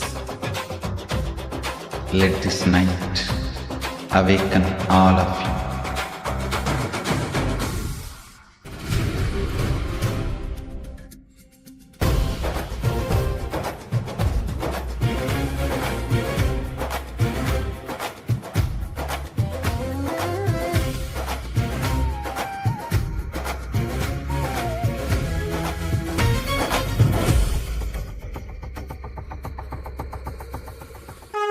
This is the initiation into Paramashiva Prana, which will empower all of you to come to Paramashiva Sena and become Paramashiva's own ambassadors. Blessed are those who can make it to Paramashiva Sena.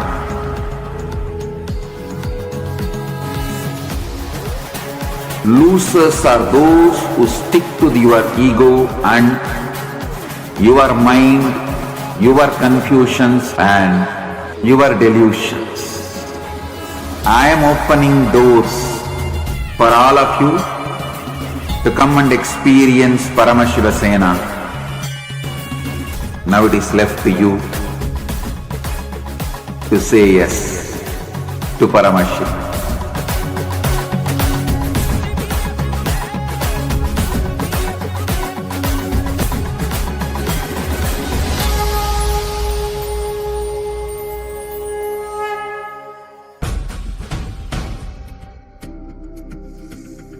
Maha Shivaratri. It's an important time when timelessness enters into time.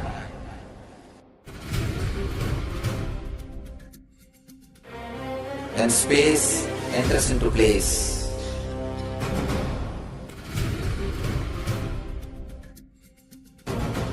When Brahmanda enters into Pindanda. The whole nature is supporting you now.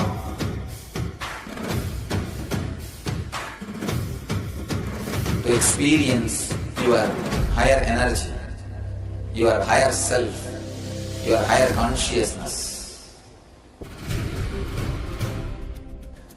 Night is the night when divine revealed itself and elevated all the beings to its level.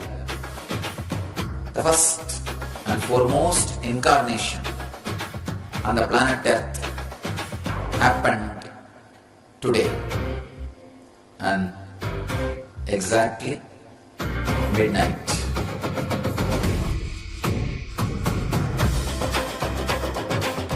Maha Shivaratri. It's a great opportunity for all of you to raise yourself to the higher consciousness. Let this night awaken all of you.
Nityanandam, Nityanandam, let us all take a moment to offer our gratitude to the divine lotus feet of Swamiji's for revealing such profound truths to all of us today. And what Swamiji has revealed to us all today, whether it is about the deep sleep, whether it is about understanding the higher states of consciousness, and the possibility that we all carry, the quantum field that we are. Hope all of you enjoyed the session today, the satsang today, and I would like to request you all to take a moment to post the comments. You all can take a few minutes to post in the comment section what you had, what you enjoyed, what part did you click with the most in today's satsang. I see so many of you, Mahatma Rupa, Richard Ayya, and I see many of you who have posted comments continuously.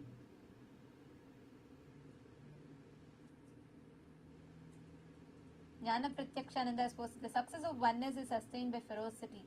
The antidote to not manifesting powers is ferocity. You just need to add more ferocity to your declaration of oneness. Yes, absolutely yes.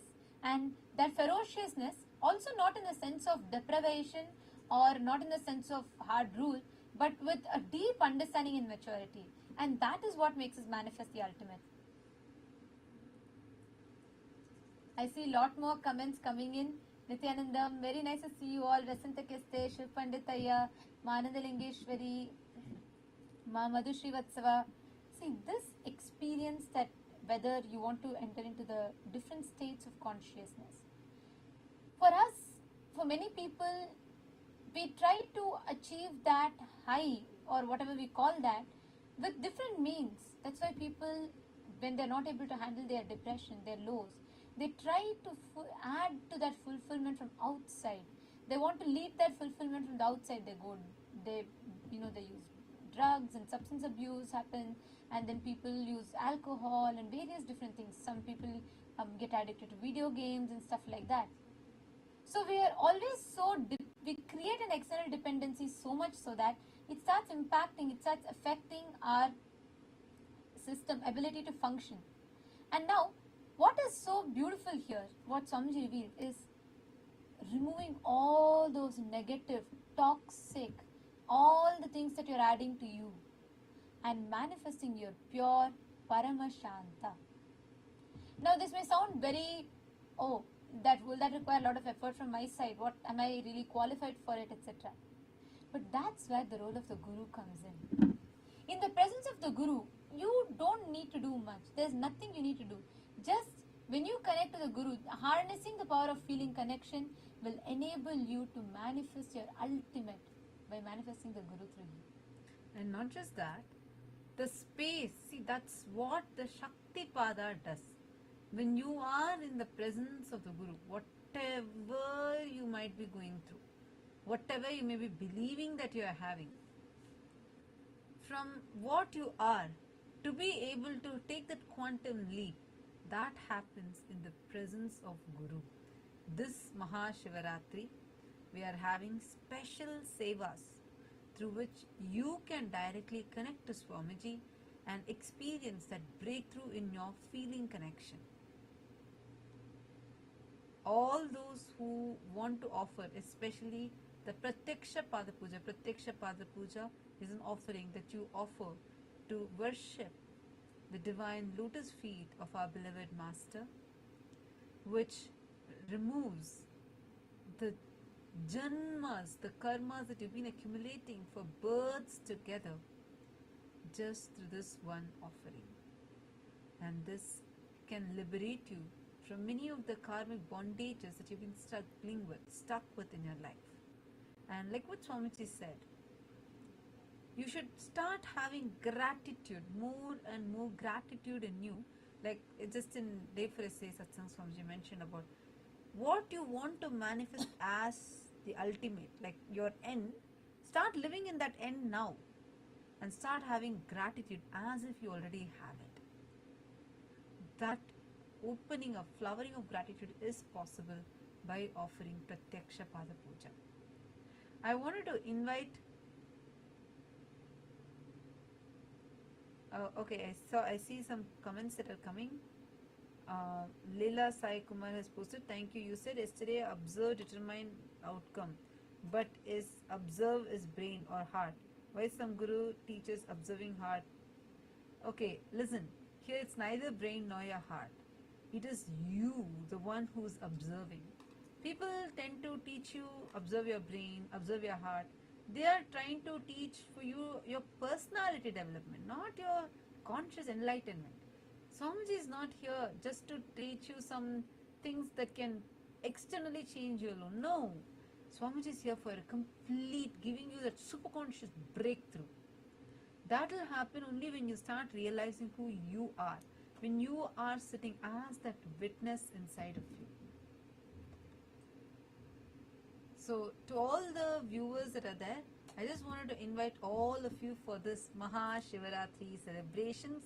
That's just 4 days away, and we're going to be having, we already are having so many Sevas that are being offered in temples around the world, in various Kailasas around the world, and mainly offering Pratyaksha Pada Puja to Swamiji on Maha Shivaratri.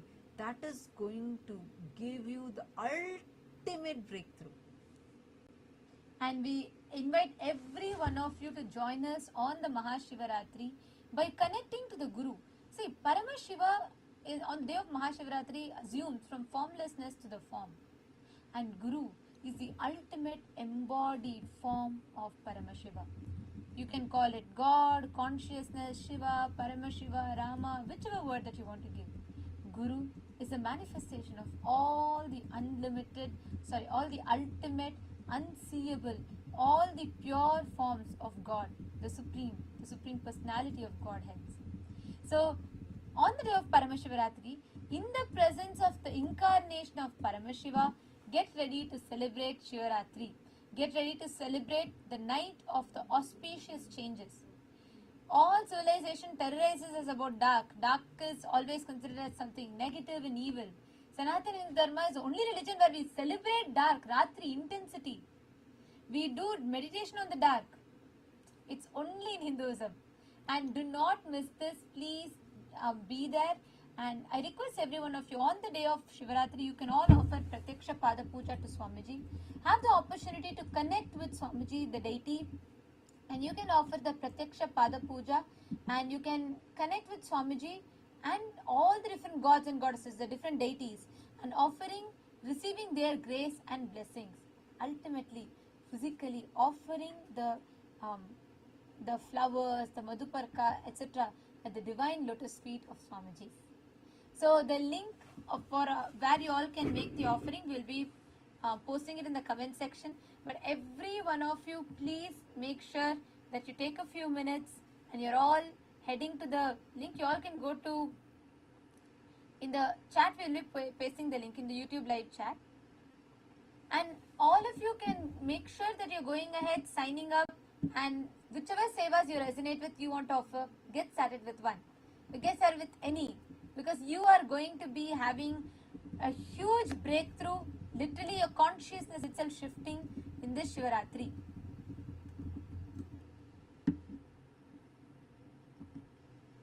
Yes. And thank you all for tuning in with us. It was wonderful to have you all here.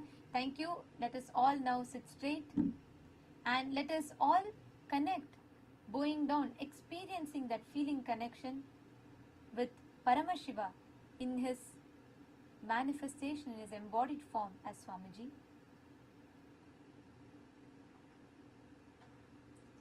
Let's now conclude with Purna Mantra.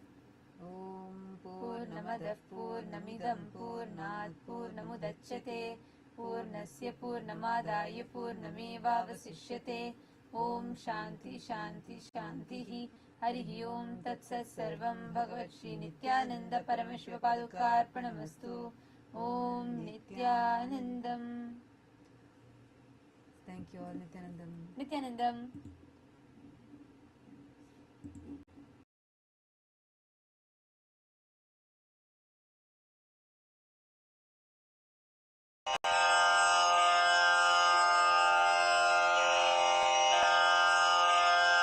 श्रीकैलासोन्नतद्वादशान्तश्यामलापीठारूढ श्रीमीनाक्षिसुन्दरेश्वरा भिन्नस्वरूपा परशिवपुत्ररत्न Kumar गुरुमण्यतुल्यावतार श्रीपार्वतीस्तन्यपानलब्धदिव्यज्ञान विश्रुतसकलनिगमागमसारभूतद्राविडवेदप्रवक्त्रे श्रीमत्परमशिवकरुणासमधिगतमुक्तामयचतुरश्रयान् गीयमान छत्रचामर श्रीचिह्नकाहलादिसमस्तबिरदावल्यलङ्कृत ज्ञानविज्ञानचक्रवर्ती सर्वजनसङ्घसद्यो निर्वाणदीक्षाव्ययापवर्गवर्ष विश्राण Jimuta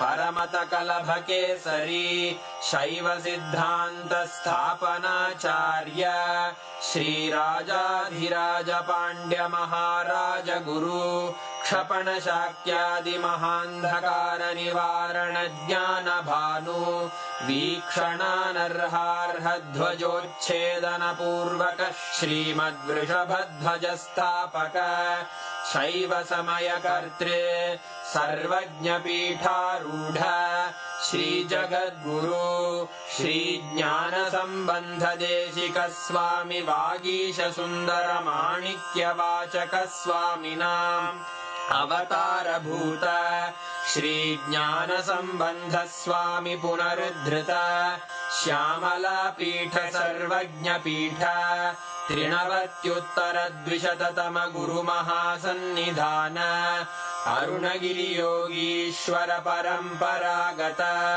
Arunachal सर्वज्ञपीठ गुरुमहासन्निधान Kailash परम्परागत काञ्ची कैलास सर्वज्ञपीठ त्रयस्त्रिंशदुत्तरद्विशततम गुरुमहासन्निधान नित्योत्सव नित्यमङ्गल नित्यकल्याण नित्यरजित कैलास परम्परागत आदिकैलास नित्यानन्दपीठ महासंस्थान महासिंहासनपीठकर्तः साक्षात् श्रीपरमशिव समुद्भूत कैलास परम्परागत वैवस्वतमनु इक्ष्वाकु हरिश्चन्द्र भगीरथ श्रीरामचन्द्र शूरसेन इत्यादि अनवच्छिन्न सार्वभौम चक्रवर्ति परम्परागत चतुष्षष्टि योगिनी मण्डित